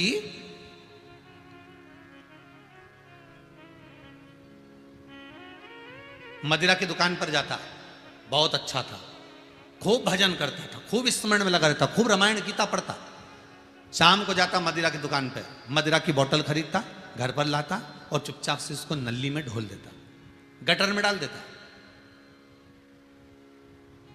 वो रामायण भागवत गीता पढ़ने वाला, भजन करने वाला, शाम को रात्रि होती वैश्या के दरवाजे पर जाता, एक वैश्या को पैसा देकर उसको खरीद कर लाता, घर में रात्रि भर विराजमान करता, दूसरे दिन सुबह उसको छोड़ देता।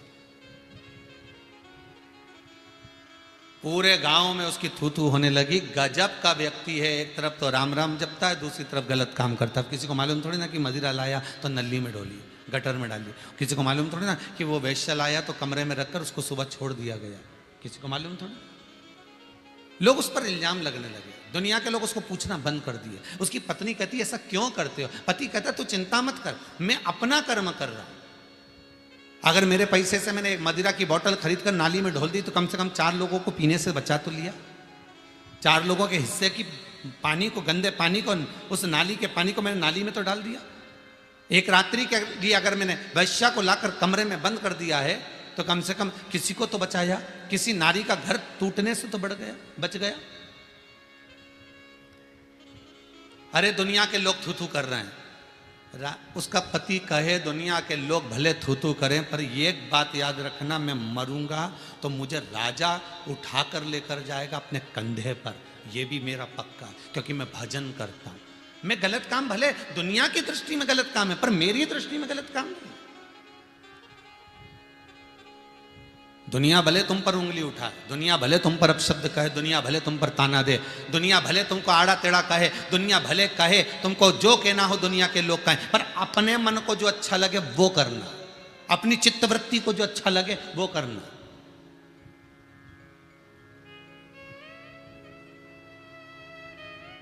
आपकी चित्तवृत्ति में जो अच्छा लग रहा हो, अपने मन को जो कछोटे वो मत करना। एक दिन वो गिर गया, नाली में पड़ गया। गांव का एक व्यक्ति ने उसको नहीं उठाया, वो पड़ा रिया मिट्टी में, नाली में, गटर में। रात को राजा अपने घोड़े पर बैठकर जा रहा था, रूप बदलकर उसने देखा कैसे लोग हैं गांव के, एक व्यक्ति मरा पड़ा है और ये गांव के लोग इसको उठा तक नहीं रहे। और जैसे ही राजा ने गांव के लोगों को बुलाया, ये मर चुका है, इसको इसके घर पहुंचाओ, तो क्या हम तो हाथ नहीं लगाए, ऐसा पापी है ये, मदिरा पान ये करे, वेश्यावृत्ति ये करे, जुआ ये खेले, मांसाहार ये करे, तो हम नहीं ऐसे व्यक्ति को ले जा सकते। राजा ने अपने कंधे पर उठाया, इसका घर बताओ कहाँ है? वो सामने। राजा ने ले जाकर कंधे पे से नीचे उतारा, उतार कर उसकी पत्नी को आवाज लगाया, बहन ये आपका पति है, गटर में पड़ा था, मरा हुआ पड़ा था, आप कौन? तो कि मैं नगर का राजा हूं, पर गांव के लोग इसको नहीं उठाए, आप उठाकर उस पत्नी ने, उस रानी ने, अर्थात उस स्त्री ने अपने पति का संवाद कहा, महाराज ये मेरा पति, दुनिया के लोग कहते हैं मदिरापान करता है, दुनिया के लोग कहते हैं वैश्यवृत्ति करता है, दुनिया के लोग कहते हैं जुआ खेलता है, पर मेरा पति कभी ऐसा नहीं करता था। वो कहता था जब मैं मरूंगा तो मुझे राजा उठा कर लेकर आएगा, और आज वही हुआ। सत्कर्म करने वाला व्यक्ति, भले दुनिया की निगाह में वो गलत हो, भजन करने वाला व्यक्ति भले दुनिया की निगाह में वो गलत हो, नाम कीर्तन करने वाला व्यक्ति भले दुनिया की निगाह में वो गलत हो, पर अगर अपने मन में वो अच्छा है, अपने मन से, अपने भीतर से अगर वो श्रेष्ठ है, अपने मन से वो कहता है कि मैंने ये गलत नहीं करा, उसका मन अगर गवारा करता है, तो उस व्यक्ति को संसार में कोई गिरा नहीं सकता, अर्थात उसको यमबंदी नहीं बना सकता। अगर उसको उठाएगा तो मेरा परमात्मा ही अपनी गोद में उठा कर लेकर जाएगा, क्योंकि उसका मन पवित्र है। कितनी भी इत्र लगा लो, कितना, अरे भैया कर्माबाई के पास कौन सा इत्र था? कर्माबाई के पास कौन से जोरदार कपड़े थे? मीराबाई के पास कौन सा इत्र था? कौन से जोरदार कपड़े थे? मुक्ताबाई के पास कौन सा इत्र था? कौन से कपड़े थे? नामदेव जी के पास कौन से कपड़े थे? कौन सा इत्र था? संत तुकाराम जी के पास कौन सा इत्र था? कौन से कपड़े थे? ना तो कोई कपड़े, ना कोई इत्र, ऐसा बस भजन का जो इत्र था, नाम जाप का जो इत्र था, भगवत स्मरण का जो इत्र था, वो परमात्मा को खींच रहा था।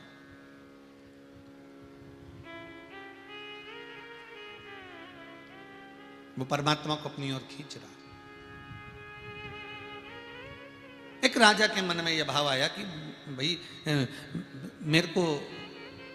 मेरे यहाँ संतान नहीं है, और संतान नहीं है तो मैं क्या करूं? तो वो पूछता पूछता एक तंत्र विद्या वाले के पास, एक तांत्रिक के पास पहुंच गया। तांत्रिक ने कहा क्या बात है महाराज, मेरे घर में संतान नहीं, मेरे घर में औलाद नहीं। दुनिया में ऐसे कई लोग हैं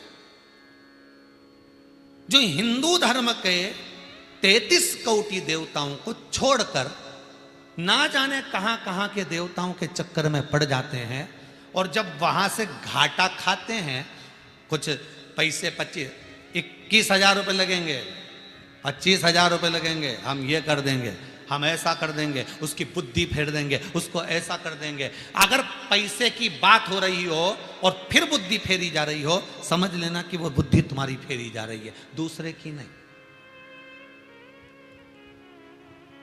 धन में विद्या कभी काम नहीं करती, धन में विद्या कभी काम नहीं करती।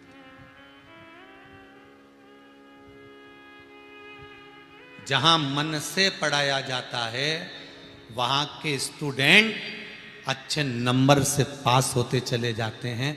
जहां धन से पढ़ाया जाता है, वहां के स्टूडेंट पास जरूर होते हैं, पर पासिंग मार्क लेके आते हैं, पासिंग। जहां मन से पढ़ाया गया और जहां धन से पढ़ाया गया, अरे भाई सरकारी स्कूल में पढ़ने वाले बच्चे इतने ऊंचे ऊंचे ओहदे पर, इतनी ऊंची ऊंची पोस्ट पर पहुंच जाते हैं, इतनी ऊंची ऊंची।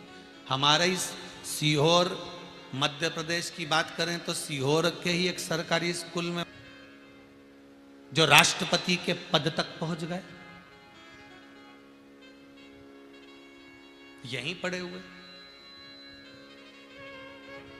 क्योंकि वहां जो पढ़ाई कराई गई वो मन से कराई गई। और जहां धन से विद्या को बेचा जा रहा हो, जहां धन से विद्या को दिया जा रहा हो, उन्हें कोई मतलब नहीं होता। उनको तो एक मतलब है कि किसी तरह से पैसा छुड़ाया जाए, किसी तरह से पैसा खींचा जाए। बच्चे पढ़ें ना पढ़ें, अगर जितने साल पढ़ेंगे ठीक है, नहीं तो नाम काट देंगे, अगले स्कूल में चले जाना। अगले स्कूल में पढ़ेंगे, उनने भी पैसा कमाया, अगले स्कूल में भेजें। उन्हें बच्चों की उस पढ़ाई से मतलब नहीं, उनको धन से मतलब, उनके धन की मूल।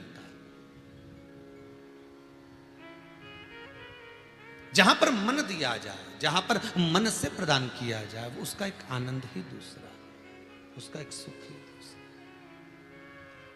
तंत्र विद्या में पहुंच गया वो राजा, तांत्रिक के पास जाकर कहता है मेरे घर में संतान नहीं है, 22 वर्ष हो गए मेरी शादी को, पर मेरे घर में औलाद नहीं है। तांत्रिक ने कहा एक काम करो, कोई एक बच्चा ला कर दो, मैं उसकी बलि चढ़ाऊंगा, और बलि चढ़ाऊंगा तब तुम्हारी पत्नी के गर्भ से बच्चा होगा। ये मेरी विद्या के अनुसार मैं करूंगा। अब राजा ने पूरे नगर में सूचना कर दी, राजा ने पूरे नगर में खबर कर दी कि कोई अपने पुत्र को दे दे जिसकी मुझे बलि चढ़वाना है। मेरे घर में संतान नहीं इसलिए मुंह मांगा धन दिया जाएगा। एक माता पिता के 4 बच्चे थे। उन्होंने सोचा एक बच्चा अगर दे भी देंगे तो 3 तो बचेंगे, गरीब परिस्थिति है, कुछ खाने को है नहीं, एक काम करते हैं अपना पुत्र दे देते हैं। और राजा के पास सूचना पहुंची, उन्होंने अपना पुत्र दे दिया। पुत्र लेकर राजा तांत्रिक के पास पहुंचा, लो महाराज ये बच्चा, अब आप इसकी बलि चढ़ा दो और बलि चढ़ाओ और मेरे घर में संतान हो जाए ऐसी कृपा कर दो। शास्त्र कहता है किसी को दुख देकर अगर आप सुख लेकर आ रहे हो तो वो सुख किसी काम का नहीं। किसी को कष्ट देकर अगर आप अपने आप में अभिमत्ता में फूल रहे हो तो वो कष्ट, वो दिया हुआ सुख किसी काम का नहीं।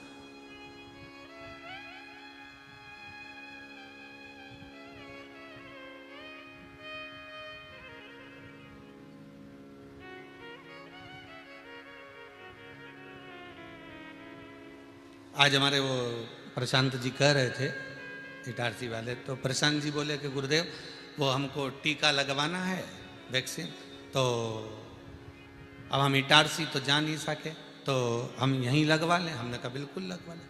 तो कहते कहते बात में पास में आकाश जी बैठे थे तो उन्होंने कहा गुरुदेव एक बात बताओ, ये रहने वाले इटारसी के सुई लगवाएंगे यहाँ, इसका भी कोई कारण हो सकता है? बिल्कुल, हमने कहा इटारसी से यहां सुई लगवा रहा है, मतलब वो जो नर्स लगा रही है इससे इसका कहीं ना कहीं पुराना बमूल का कांटा चुभा हुआ है, ये पक्का। तो वो तो वहां का यहां आकर सुई लगवाना, मतलब कई लोग होते हैं बीमार, कहीं हुए रहने वाला, कहीं मालूम पड़े इंदौर का है, दिल्ली का है, पुणे का है, और इलाज करवाने के लिए मालूम पड़े बेंगलोर जा रहा है, इलाज करवाने के लिए दिल्ली जा रहा है, इलाज करवाने के लिए भोपाल जा रहा है, तो समझ लो कि तुम इलाज करवाने वहां क्यों जा रहा है, वहां डॉक्टर से क्यों मिल रहा है, वहां पर तुम ऑपरेशन क्यों करा रहे हो, वहां क्यों इलाज करवा रहे हो? उसका कारण है कि जिसके पास तुम जा रहे हो इससे कहीं तुम्हारा पुराना संबंध है, उसका तुमने कुछ नोचा होगा, उसको तुमने परेशान किया होगा, उसका कहीं तुमने भोग किया होगा, तो अब वो तुम्हें नोच रहा है। कर्म का भोग तो भोगना है।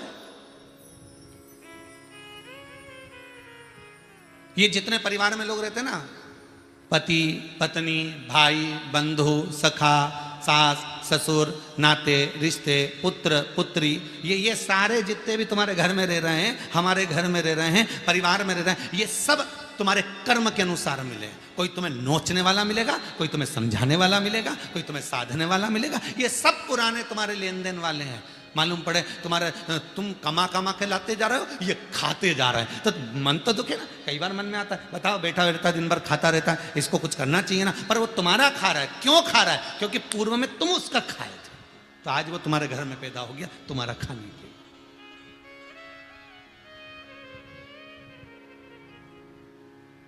कई लोग फिर गुस्से में आके कह देते अरे वो दुश्मन, तो वो सत्य है। अरे वो दुश्मन मतलब ये पुराना है, आज निभ रहा है, आज देना लेना रह गया।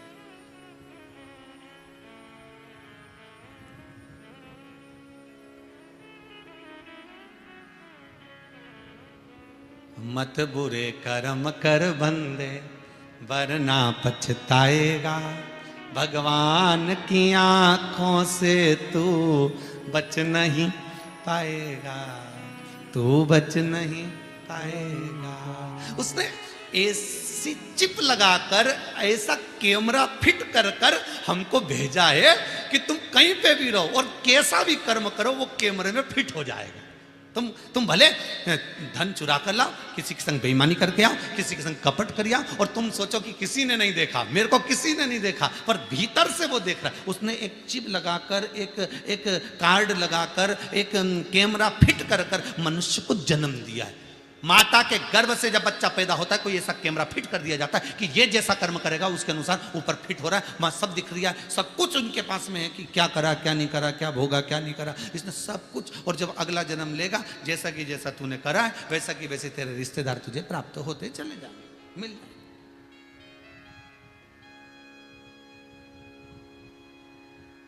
वो प्राप्त होंगे तुझे, वो मिलेंगे।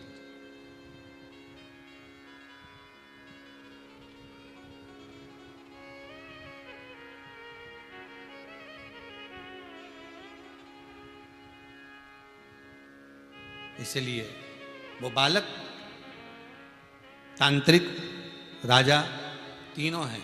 राजा कह रहा है तांत्रिक से, ये बालक है, अब इसको आप मार दो। मेरे घर में संतान होना चाहिए, मेरे घर में पुत्र होना चाहिए, मेरे घर में संतान हो, मार दो। ठीक है।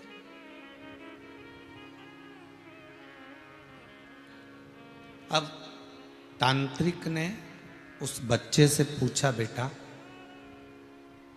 15 मिनट के बाद तेरे प्राण छूटेंगे, 15 मिनट के बाद तू मरेगा, तेरी कोई अंतिम इच्छा, तेरी कोई अंतिम इच्छा हो तो बता।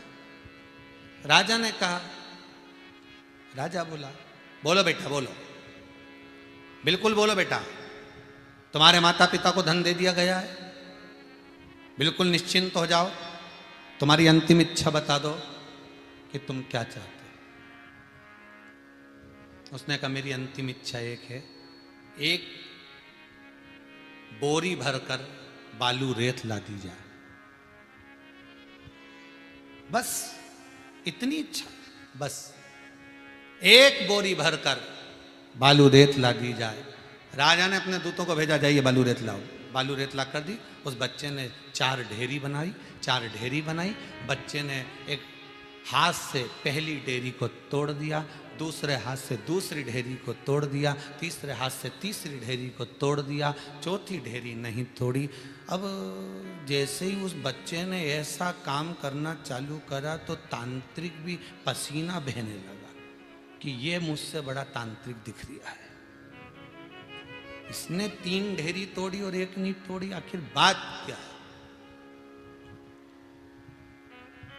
तांत्रिक ने पूछा कि तुमने ये 3 ढेरी तोड़ी, 1 नहीं तोड़ी, आखिर बात क्या है? राजा ने भी पूछा कि ये क्या कर रहे हो तुम, ये कर क्या रहे हो? तुमने बालू रेत की जो ढेरियां बनाई थी, इसको 3 को तोड़ दिया, 1 क्यों नहीं तोड़ी, क्या कारण है? बच्चा कहता है गुरु राजा से, महाराज ये 4 जो ढेरी बनी है, पहली ढेरी मेरे माता पिता की है, इसको मैंने तोड़ दिया कि जिस माता पिता ने मुझे जन्म दिया, धन के चक्कर में बेच दिया। मेरे माता पिता ने इतना विचार नहीं करा कि जन्म उसने दिया है तो पेट भरने की गारंटी भी तो उसी की है, जवाबदारी तो उसकी है। थोड़े से धन के चक्कर में मेरे माँ बाप ने मुझे बेच दिया, तो मैंने ये ढेरी को तोड़ दिया कि आज से मेरा ये संबंध खत्म। जब माता पिता मेरे नहीं हुए तो फिर संबंध क्या रखूंगा, तोड़ दिया। दूसरी ढेरी महाराज मेरे रिश्तेदारों की है। जब मेरे माता पिता धन में मुझे बेच रहे थे, मेरे चाचा, मेरी चाची, मेरे काका, मेरी काकी, मेरे ताऊ, मेरी ताई, मेरे नाना, मेरी नानी, मेरी बुआ, मेरे फूफा, मेरे रिश्तेदार सारे के सारे वहीं थे। वो मना तो कर सकते थे, पर एक ने भी मना नहीं करा, इसलिए मैंने रिश्तेदार की ढेरी को भी तोड़ दिया कि मेरा किसी से संबंध नहीं। तीसरी ढेरी महाराज ये आपकी है। आप नगर के राजा हो और नगर के राजा के सामने अगर प्रजा स्वस्थ ना रहे, नगर के राजा के सामने अगर प्रजा अच्छी ना रहे, तो ये किस काम की? ये किस काम की? इसीलिए मैंने आपकी ढेरी को भी तोड़ दिया। तो फिर तांत्रिक बोला कि ये चौथी ढेरी किसकी है? तब बच्चा बोला, ये चौथी ढेरी मेरे देव आदिदेव महादेव की है।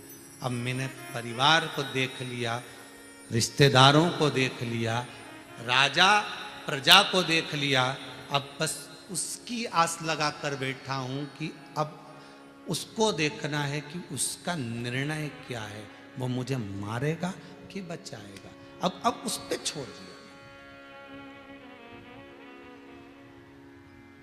अब मैंने उस पे छोड़ दिया। बचपन गया जाने दो, जवानी गई जाने दो, अधेड़ी गई जाने दो, पर बुढ़ापा मत भी करने दो।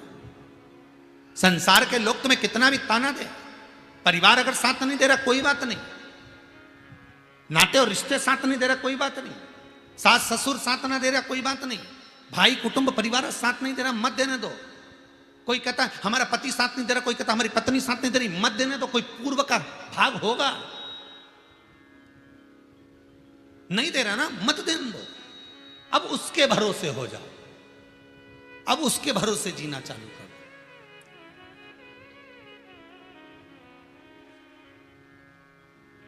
अब उसके भरोसे कि अब ये पति, ये पत्नी, ये बच्चे, ये नाते, ये रिश्ते, ये कुटुंब, ये कबीले, अब ये मेरे नहीं हो रहा है और हर तरह से मुझे दुख इन्हीं से मिल रहा है। तो अब चौथी ढेरी है। चौथी ढेरी मतलब चौथी अवस्था तक पहुंचोगे तब उस पर आओगे, तो उससे पहले ही परमात्मा के हो जाओ ना। अब उस परमात्मा के भरोसे हो जाओ।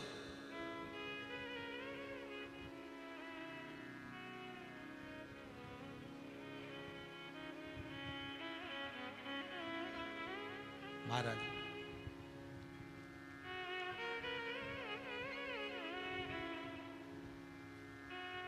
अब हमारा कोई नहीं। जब प्रसन्न भाव में कोई पूछे तुम्हारे साथ कौन है, तो आप छाती ठोक कर कहते हो मेरे साथ में देव अधिदेव महादेव है। कोई पूछे तुमसे तुम्हारे साथ कौन है, तो तुम कह सकते हो मेरे साथ महादेव है।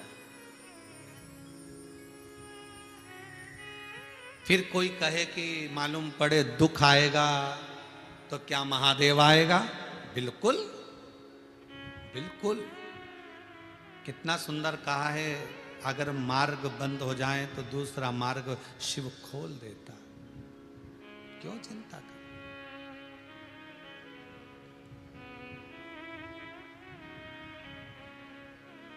क्यों चिंता? तुझे छोड़ सुन डमरू वाले, कोई ना मीत हमारो।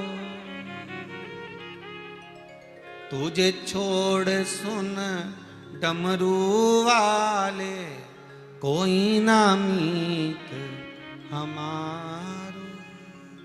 एक बार प्रभु हंस कर कह दो, तू मेरा मैं तेरा। पालक करा ये जो 4 ढेरी मैंने बनाई, एक ढेरी है मेरे परिवार की, माता पिता ने जन्म दिया पर विश्वास नहीं करा उस परमात्मा पर कि उसने जीवन दिया है, उसने जन्म दिया है तो भोजन भी वही देगा। और उन माता पिता ने मुझे बेच दिया, उन माता पिता ने मुझे बेच दिया। परिवार वाले मेरे को नहीं जान पाए, राजा नहीं जान पाया, राजा नहीं जाना। और अब चौथे नंबर की जो ढेरी है वो किसकी है? अरे बोलो तो, भोलेनाथ की। जिसका आपने भजन किया, जिसका आपने स्मरण किया, जिसकी भक्ति करी, अब उस पर विश्वास कर कर देखना कि वो साध रहा है कि नहीं साध रहा, क्या कर। अब उसकी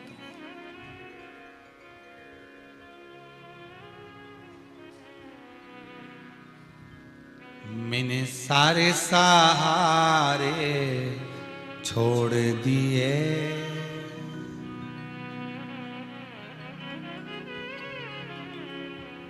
किसी के साथ रहे, आए गए जाते रहे, काम धंधा बिजनेस नौकरी सर्विस सब करा, बेटे बहू नाते रिश्ते सब निभाए।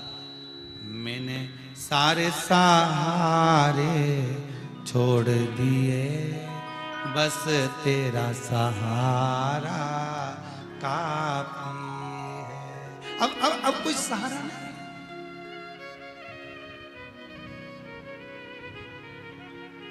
अब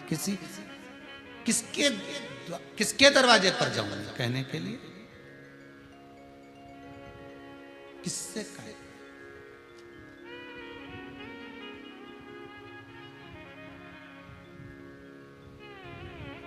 एक बार भगवान कृष्ण के हृदय में बड़ा दुख हुआ, द्वारकापुरी में बैठे बैठे।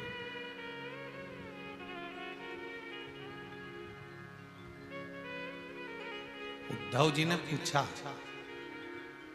ठाकुर कन्हैया क्या बात है, ये दुख क्यों, किसी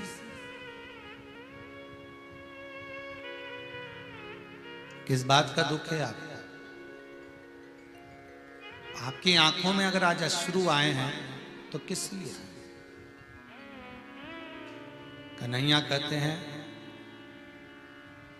कि मैं उद्धव तुमको कुछ नहीं कह सकता। कृष्ण उठे सीधे सीधे गोदावरी गंगा के तट पर गए और जाकर उन्होंने बड़े प्रेम से आनंद से एक शिवलिंग का निर्माण कर कर उसका पूजन अर्चन किया, बड़े भाव से।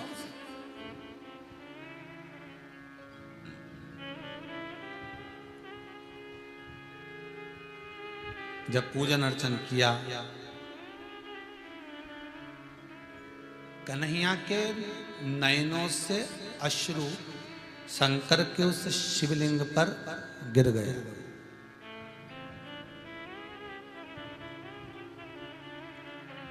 एक अश्रु का अभिषेक करा था नरसिंह मेहता ने। जब भाभी ने धक्के मार कर निकाल दिया था तो नरसिंह मेहता रोते रोते शंकर जी के मंदिर में गया था और शंकर जी के मंदिर में जाकर नरसिंह मेहता शिव मंदिर में जाने के बाद खूब रोया शंकर जी को गले लगाकर। तब नरसिंह मेहता को शंकर का दर्शन, भगवान कृष्ण का दर्शन हुआ था। और आज कृष्ण रो रहे हैं शिव को गले लगाकर, शंकर का शिवलिंग का निर्माण कर कर आज कृष्ण रो रहे हैं, उनकी आंखों से अश्रु बह रहा है।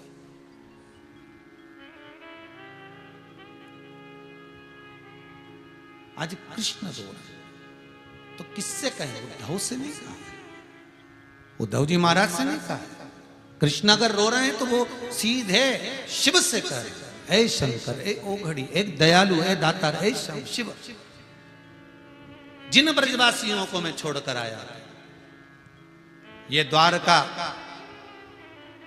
सारी की सारी जल में मग्न हो जाएगी, ये द्वारका सारी की सारी जल में चली जाएगी और मेरे भी चरणों में बाण लगेगा और मैं भी चले जाऊंगा।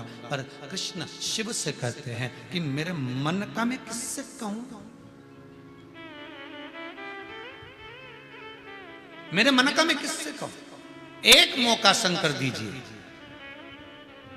हे विषधर, हे डमरूधर, हे त्रिशूलधर, है त्रिलोकी के नाथ, एक मौका दीजिए, एक बार पूरे ब्रजवासियों को द्वारका भेज दीजिए।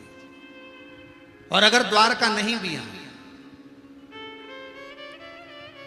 तो कहीं ऐसा मिलन हो जाए जहां पर ब्रजवासी मुझे मिल जाए।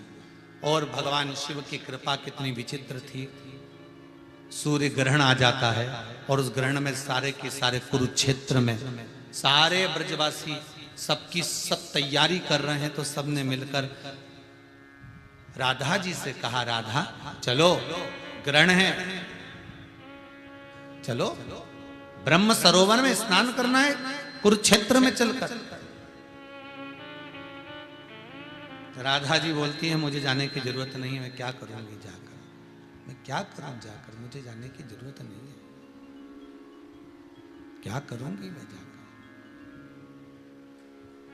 भगवान को लीला करना थी तो यशोदा जी ने राधा जी को बुलाया और बुलाकर कहा कि हम बुजुर्गों को लेकर चलो, तुम हम बुजुर्गों को लेकर चलो तुम, और हमें कुरुक्षेत्र का स्नान करा कर लेकर आई। अब तो जाना पड़ा राधा जी को। पूरा बरसाना, पूरा गोकुल, पूरा नंदगांव, पूरा ब्रजमंडल सबकी सब उस कुरुक्षेत्र की भूमि पर पहुंच गए महाराज। उस कुरुक्षेत्र की भूमि पर पहुंचे पूरा ब्रजमंडल, और पूरा ब्रजमंडल जब कुरुक्षेत्र की भूमि पर पहुंचा, कृष्ण भी इधर से द्वारका से आए और उन्होंने जब राधा जी को देखा, सारी मन की बात राधा को और ब्रजवासियों को कह दी। सारी मन की एक आपसे निवेदन है, नरसिंह जी रोए थे भगवान शंकर के शिवलिंग को गले लगाकर तो शंकर ने जो गले लगाया था नरसिंह जी को, सारी दुनिया उसकी लीला जानती है कि 56 करोड़ का मायरा स्वयं सांवरिया सेठ भर कर आए थे। क्यों? ये नरसिंह जी शिव की आराधना कर लिए थे, शंकर से मिलन कर लिए थे, वो आराधना का सुख प्राप्त था। फिर निवेदन करूं आप सबसे कि संसार के लोगों के आगे जाकर मत रोना। यदि संसार के लोगों के आगे जाकर रोगे, संसार के लोगों के आगे जाकर आंसू बहाओगे, संसार के लोगों के आगे जाकर नैनों से नीर बहाओगे, तो वो कोई जानने वाला नहीं है। अगर नीर बहाना ही है, रोना ही है, तो किसी शंकर के द्वार पर जाकर शंकर के सम्मुख में अपने दिल की बात कह दो, बस कह दो। मेरे ठाकुर को भी दुख हुआ, मेरे कृष्ण को भी दुख हुआ, तो वो शिव के पास में जाकर कहते, मेरे राम को दुख हुआ, लंका पर चढ़ाई करने जा रहे हैं, मेरे राम को भी दुख हुआ, समुद्र रास्ता नहीं दे रहा, उनको दुख हुआ, तो वो शंकर से करे, शिवलिंग का निर्माण करे रामेश्वर धाम का।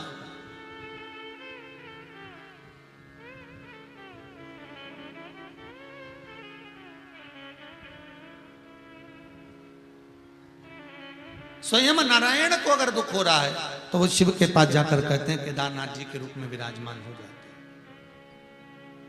तो हम क्यों भटके?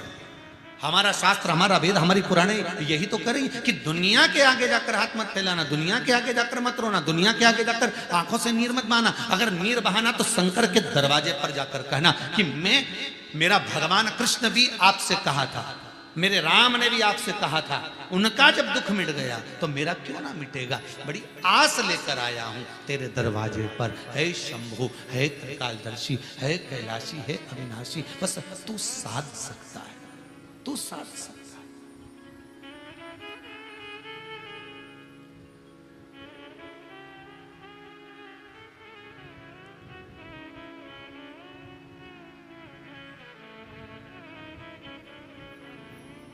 अरे दुख बहुत भारी है। दुनिया के लोग कहते हैं, यहाँ कुबेरेश्वर धाम में कई लोग आते हैं, कई लोग कहते थे दुख बड़ा भारी है। हम कहते हैं दुख अगर भारी है तो संकट को हरने वाला भी तो त्रिपुरारी है। अगर दुख तुम्हारा भारी हो भी गया, अगर मान लो दुख तुम्हारा भारी है भी, तो साथ में तो त्रिपुरारी है ना तुम्हारे साथ,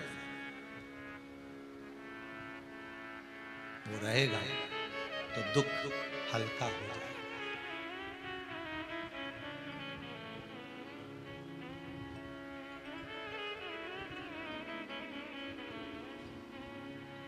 तेरे दरबार की बाबा निराली शान देखी है, तेरे दरबार की बाबा निराली शान देखी है। तुझे देते नहीं देखा, पर झोली भरी देखी है। मुख दुनिया मोड़ेगी, बाबा तू मुख डाना मोड़ी। अगर दुख है तो वो शंभु भी तो है, वो शंकर भी तो है। 3 ढेरी चली गई, परिवार वाले साथ ना दिए, रिश्तेदार साथ ना दिए, कोई बात नहीं, कोई बात नहीं।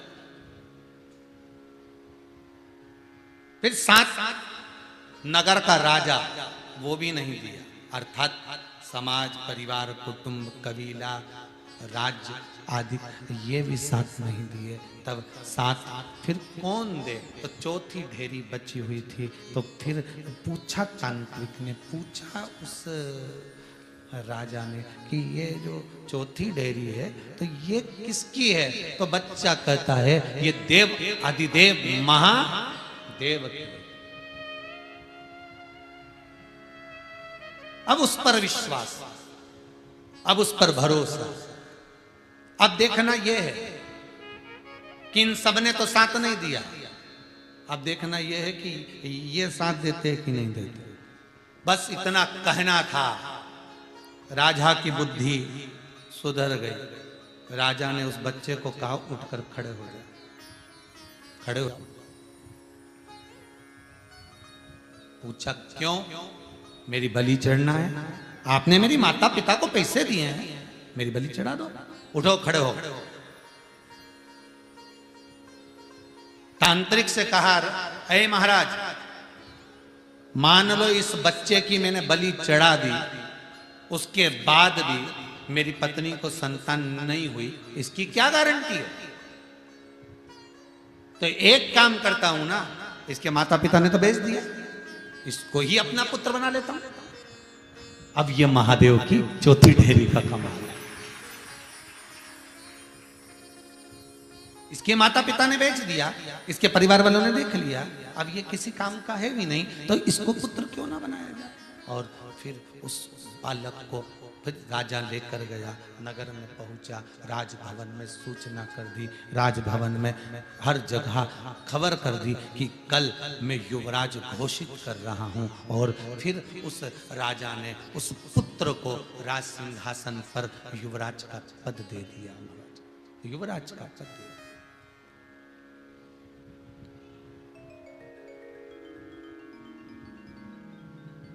अब देखिए चौथी ढेरी का कमाल, विश्वास, भरोसा, दृढ़ता का कमाल इसको कहते हैं, इसको कहते हैं विश्वास, इसको कहते हैं भरोसा, इसको कहते हैं दृढ़ता।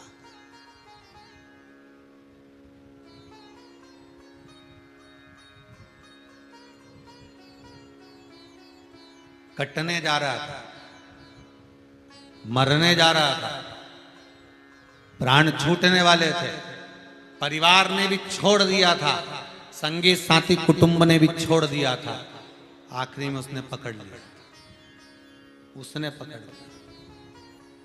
जब सब जगह से हार जाओ, कई लोग कहते हैं हमारा पैसा खा गए वो, अब हमारा पैसा दे नहीं रहे, अब हमारा पैसा हमें प्राप्त नहीं हो रहा, अब करें कि हम खुद कर्जे में लदालूम हो गए, हमको भी अब तो प्राण छोड़ना पड़ेंगे, अब तो हमको भी जाना पड़ेगा, अब करें क्या। तो हम एक ही बात कहते हैं, अब हो गया ना जो होना था, बस एक काम और करो, अब महादेव की शरण ले लो। कल की कथा याद रखना, जगत गुरु शंकराचार्य जी, मां ये मगर मुझे खा जाएगा तो मुझे शंकर को दे दे, जीता हूं चाहे मरता हूं। मां ने उस बालक को शंकर को दे दिया, वही बालक शंकराचार्य थे, वही बालक जगत गुरु शंकराचार्य के पद पर बैठ गए।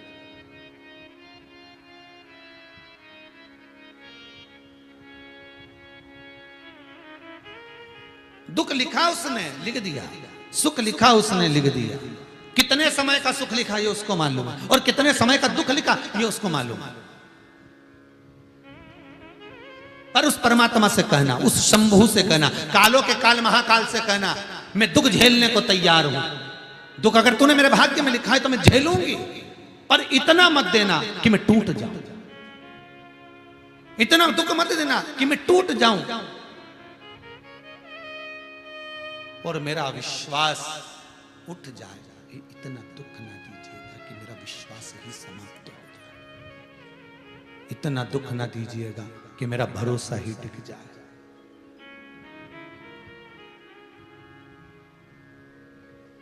इतना दुख ना दीजिए। महाराज ये जो कथा हो रही है ना, सुषमा दीपचंद जी तिवारी जो इस कथा की मुख्य यजमान बनकर बैठी हैं, और उनकी बेटियां यूएसए में बैठकर कथा करवा रही हैं। ये माता जी भले आप टीवी पर जजमान को देख रही होगे, यहाँ तो हमको यजमान जो बैठे हैं उनकी जगह प्रतिनिधि के रूप में आर्या जी दिख रहे हैं, पर प्रतिनिधि के रूप में यहाँ ये बैठे हैं, पर वहां टीवी पर आप उन जजमान को देख रहे होगे तो आपको लग रहा होगा, पर उनकी बेटी कहती है, गुरुदेव मेरी माता ने जब सारे संबंध, रिश्तेदार, नातेदार, कुटुंब, कबीले सब छोड़ दिए, तब जब पिता भी नहीं रहे, तब मेरी माता ने शंकर को पिता पार्वती को माता, गणेश जी को भाई, कार्तिकेय को भाई बनाया। और मेरी माता ने फिर एक नया परिवार बनाकर फिर मेरी माता ने छोटे से छोटा काम कर कर हम बेटियों को पाल पोस कर बड़ा कर दिया। और बेटियों का भाग्य भी शंकर ने ऐसा लिखा गुरुदेव कि सब बेटियां विदेशों में आनंद से खूब बड़े ठाट से रह रही हैं और अपनी माता के लिए भी खूब कर दिया। पर जितना हमने अपनी माता को करा, मकान बनाया, माता के लिए सब कुछ करा, पर माता को जितनी खुशी मकान से नहीं हुई, जितनी खुशी माता को कोई हमने हार दिया, सामान दिया, उससे नहीं हुई, माता के लिए हमने सारा सुख दिया, उससे नहीं हुई। पर गुरुदेव, मेरी माता को सबसे ज्यादा खुशी उस दिन हुई जिस दिन ये शिव महापुराण की कथा पक्की हुई। बस उस दिन जो प्रसन्नता हुई है, ऐसा सुख, ऐसी आतिशबाजी मैंने कभी नहीं दी, ऐसा सुख मैंने नहीं।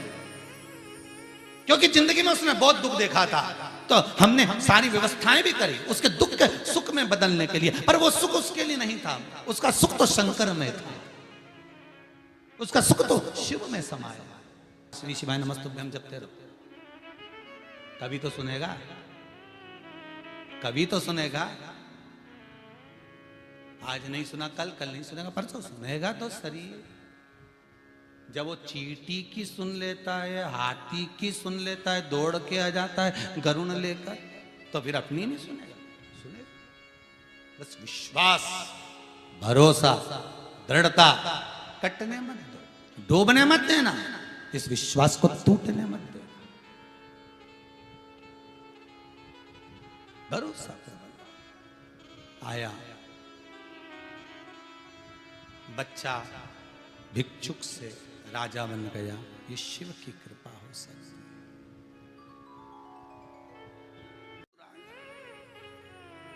ओ घड़ी है, दयालु है। शिव कहते हैं मैं राम नाम, कृष्ण नाम के नशे में डूबा रहता हूं। भोलेनाथ तेरी काशी पागल कर जाती है, भोलेनाथ तेरी काशी पागल कर जाती है। मुस्कान तेरी मीठी घायल कर जाती है, मुस्कान तेरी मीठी घायल कर जाती है। पागल कर जाती है, घायल कर जाती है, पागल कर जाती है, पागल कर जाती है। पागल कर जाती है, घायल कर जाती है, पागल कर जाती है, घायल कर जाती है। मुस्कान तेरी मीठी पागल कर जाती है, मुस्कान तेरी मीठी पागल कर जाती है। भोलेनाथ तेरी काशी पागल कर जाती है, भोलेनाथ तेरी काशी पागल कर जाती है। जय हो।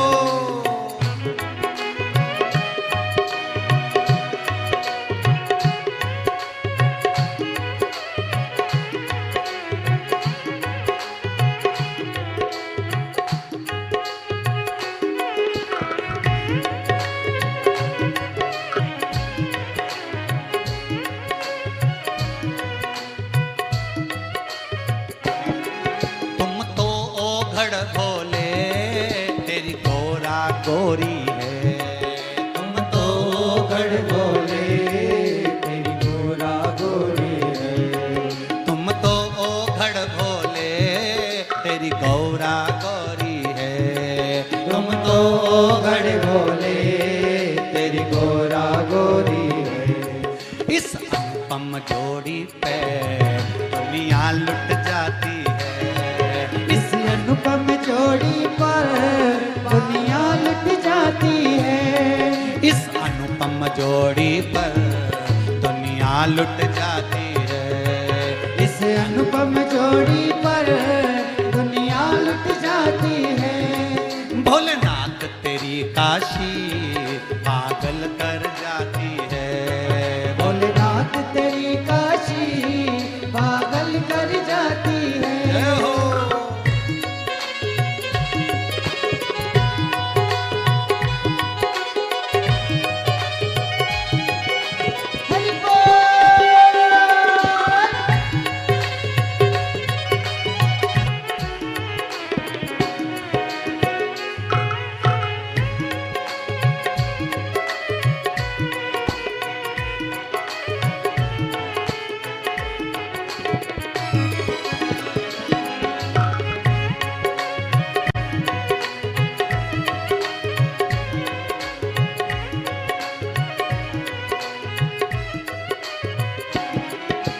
भोले तेरी काशी में गंगा भी बहती है, भोले तेरी काशी में गंगा भी बहती है, भोले तेरी काशी में गंगा भी बहती है, भोले तेरी काशी में गंगा भी बहती है।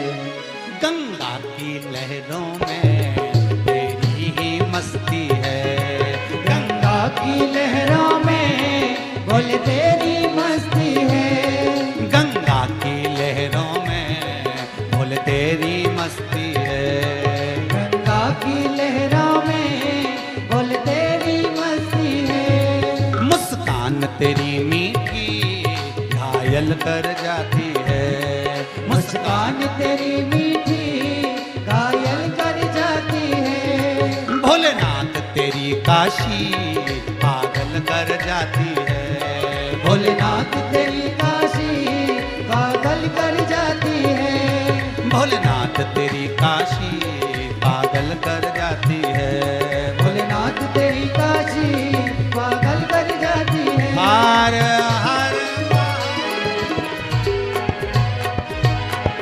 भगवान शिव ओघड़ दानी त्रिकालदर्शी कैलाशी शंभु की कथा कहती है, शिव ओघड़े की कथा कहती है। पार्वती जी कहती है आप विष क्यों पीते हो?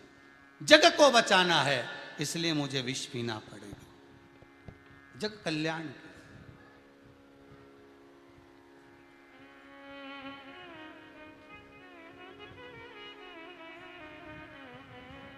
ये जब भी आते हैं घड़ी याद आती है,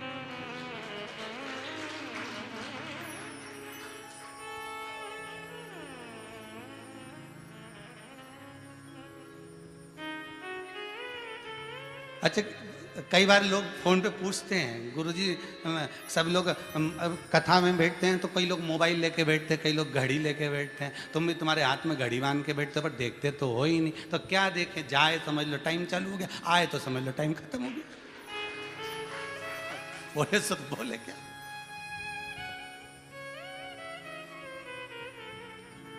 ओ घड़ी की कथा कह रही, शिव दयालु की कथा, शंकर की कथा कह रही। शिव के पास हमें विष रखा, शंकर ने अपने पास रखा। आप मत पियो, नष्ट हो जाओगे। शंकर कहते हैं मैं नशा करता हूँ, राम और कृष्ण नाम का करता हूँ। शिव कहते हैं तुम भी भगवान की भक्ति का ऐसा नशा करो कि जिंदगी भर ना उतरे। तुम्हारी बुद्धि में शिव महापुराण ऐसी रम जाए कि कोई शंकर की अगर निंदा भी करे, शंकर के लिए अपशब्द भी कहे तो तुम्हें सहन ना हो पाए। अब मत बोलना मैं शिव की निंदा नहीं सुन सकती, मैं शंकर की निंदा नहीं सुनूंगी, मैं शंकर का भजन करती हूँ, शिव महापुराण की कथा सुनती हूँ, मैं क्यों निंदा सुन? आपको कहा था शिव महापुराण का कोई अगर प्रसाद है तो वो यही प्रसाद है कि आप शंकर की कथा को जगत को बांटो। फोन लगा कर कह सकते हो 2 बजे कथा आती है, 5 बजे तक चलती है, आज 6ठा दिन हो गया, कल 7वां दिन हो जाएगा। फोन लगा कर कह सकते हो, परिवार वालों को, नातेदारों को, रिश्तेदारों को, मोहल्ले में, कॉलोनी में, सोसाइटी में, जब मॉर्निंग वॉक करने जाओ, जब कहीं जाओ, कोई सुने भले कोई चालू करे ना करे, पर अपना तो फर्ज है कहना सुनो कथा। 2 से 5 आती है, थोड़ा मन का भ्रम निकालेगी, भ्रांतियां निकालेगी, थोड़ा गुस्से को कम करेगी, आनंद उत्पन्न करेगी। वो शिव महापुराण की कथा, वो तत्व कथा, ऐसी पावन कथा, स्वयं शिव का आनंद देने वाली। पार्वती मैया गणेश जी का मंगल विवाह रिद्धि सिद्धि के साथ करवाती है। हमारा बड़ा भाव प्रकट होता है, चारों तरफ आनंद स्थापित होता है। यही कथा को अब आज विराम की ओर ले रहे हैं। कल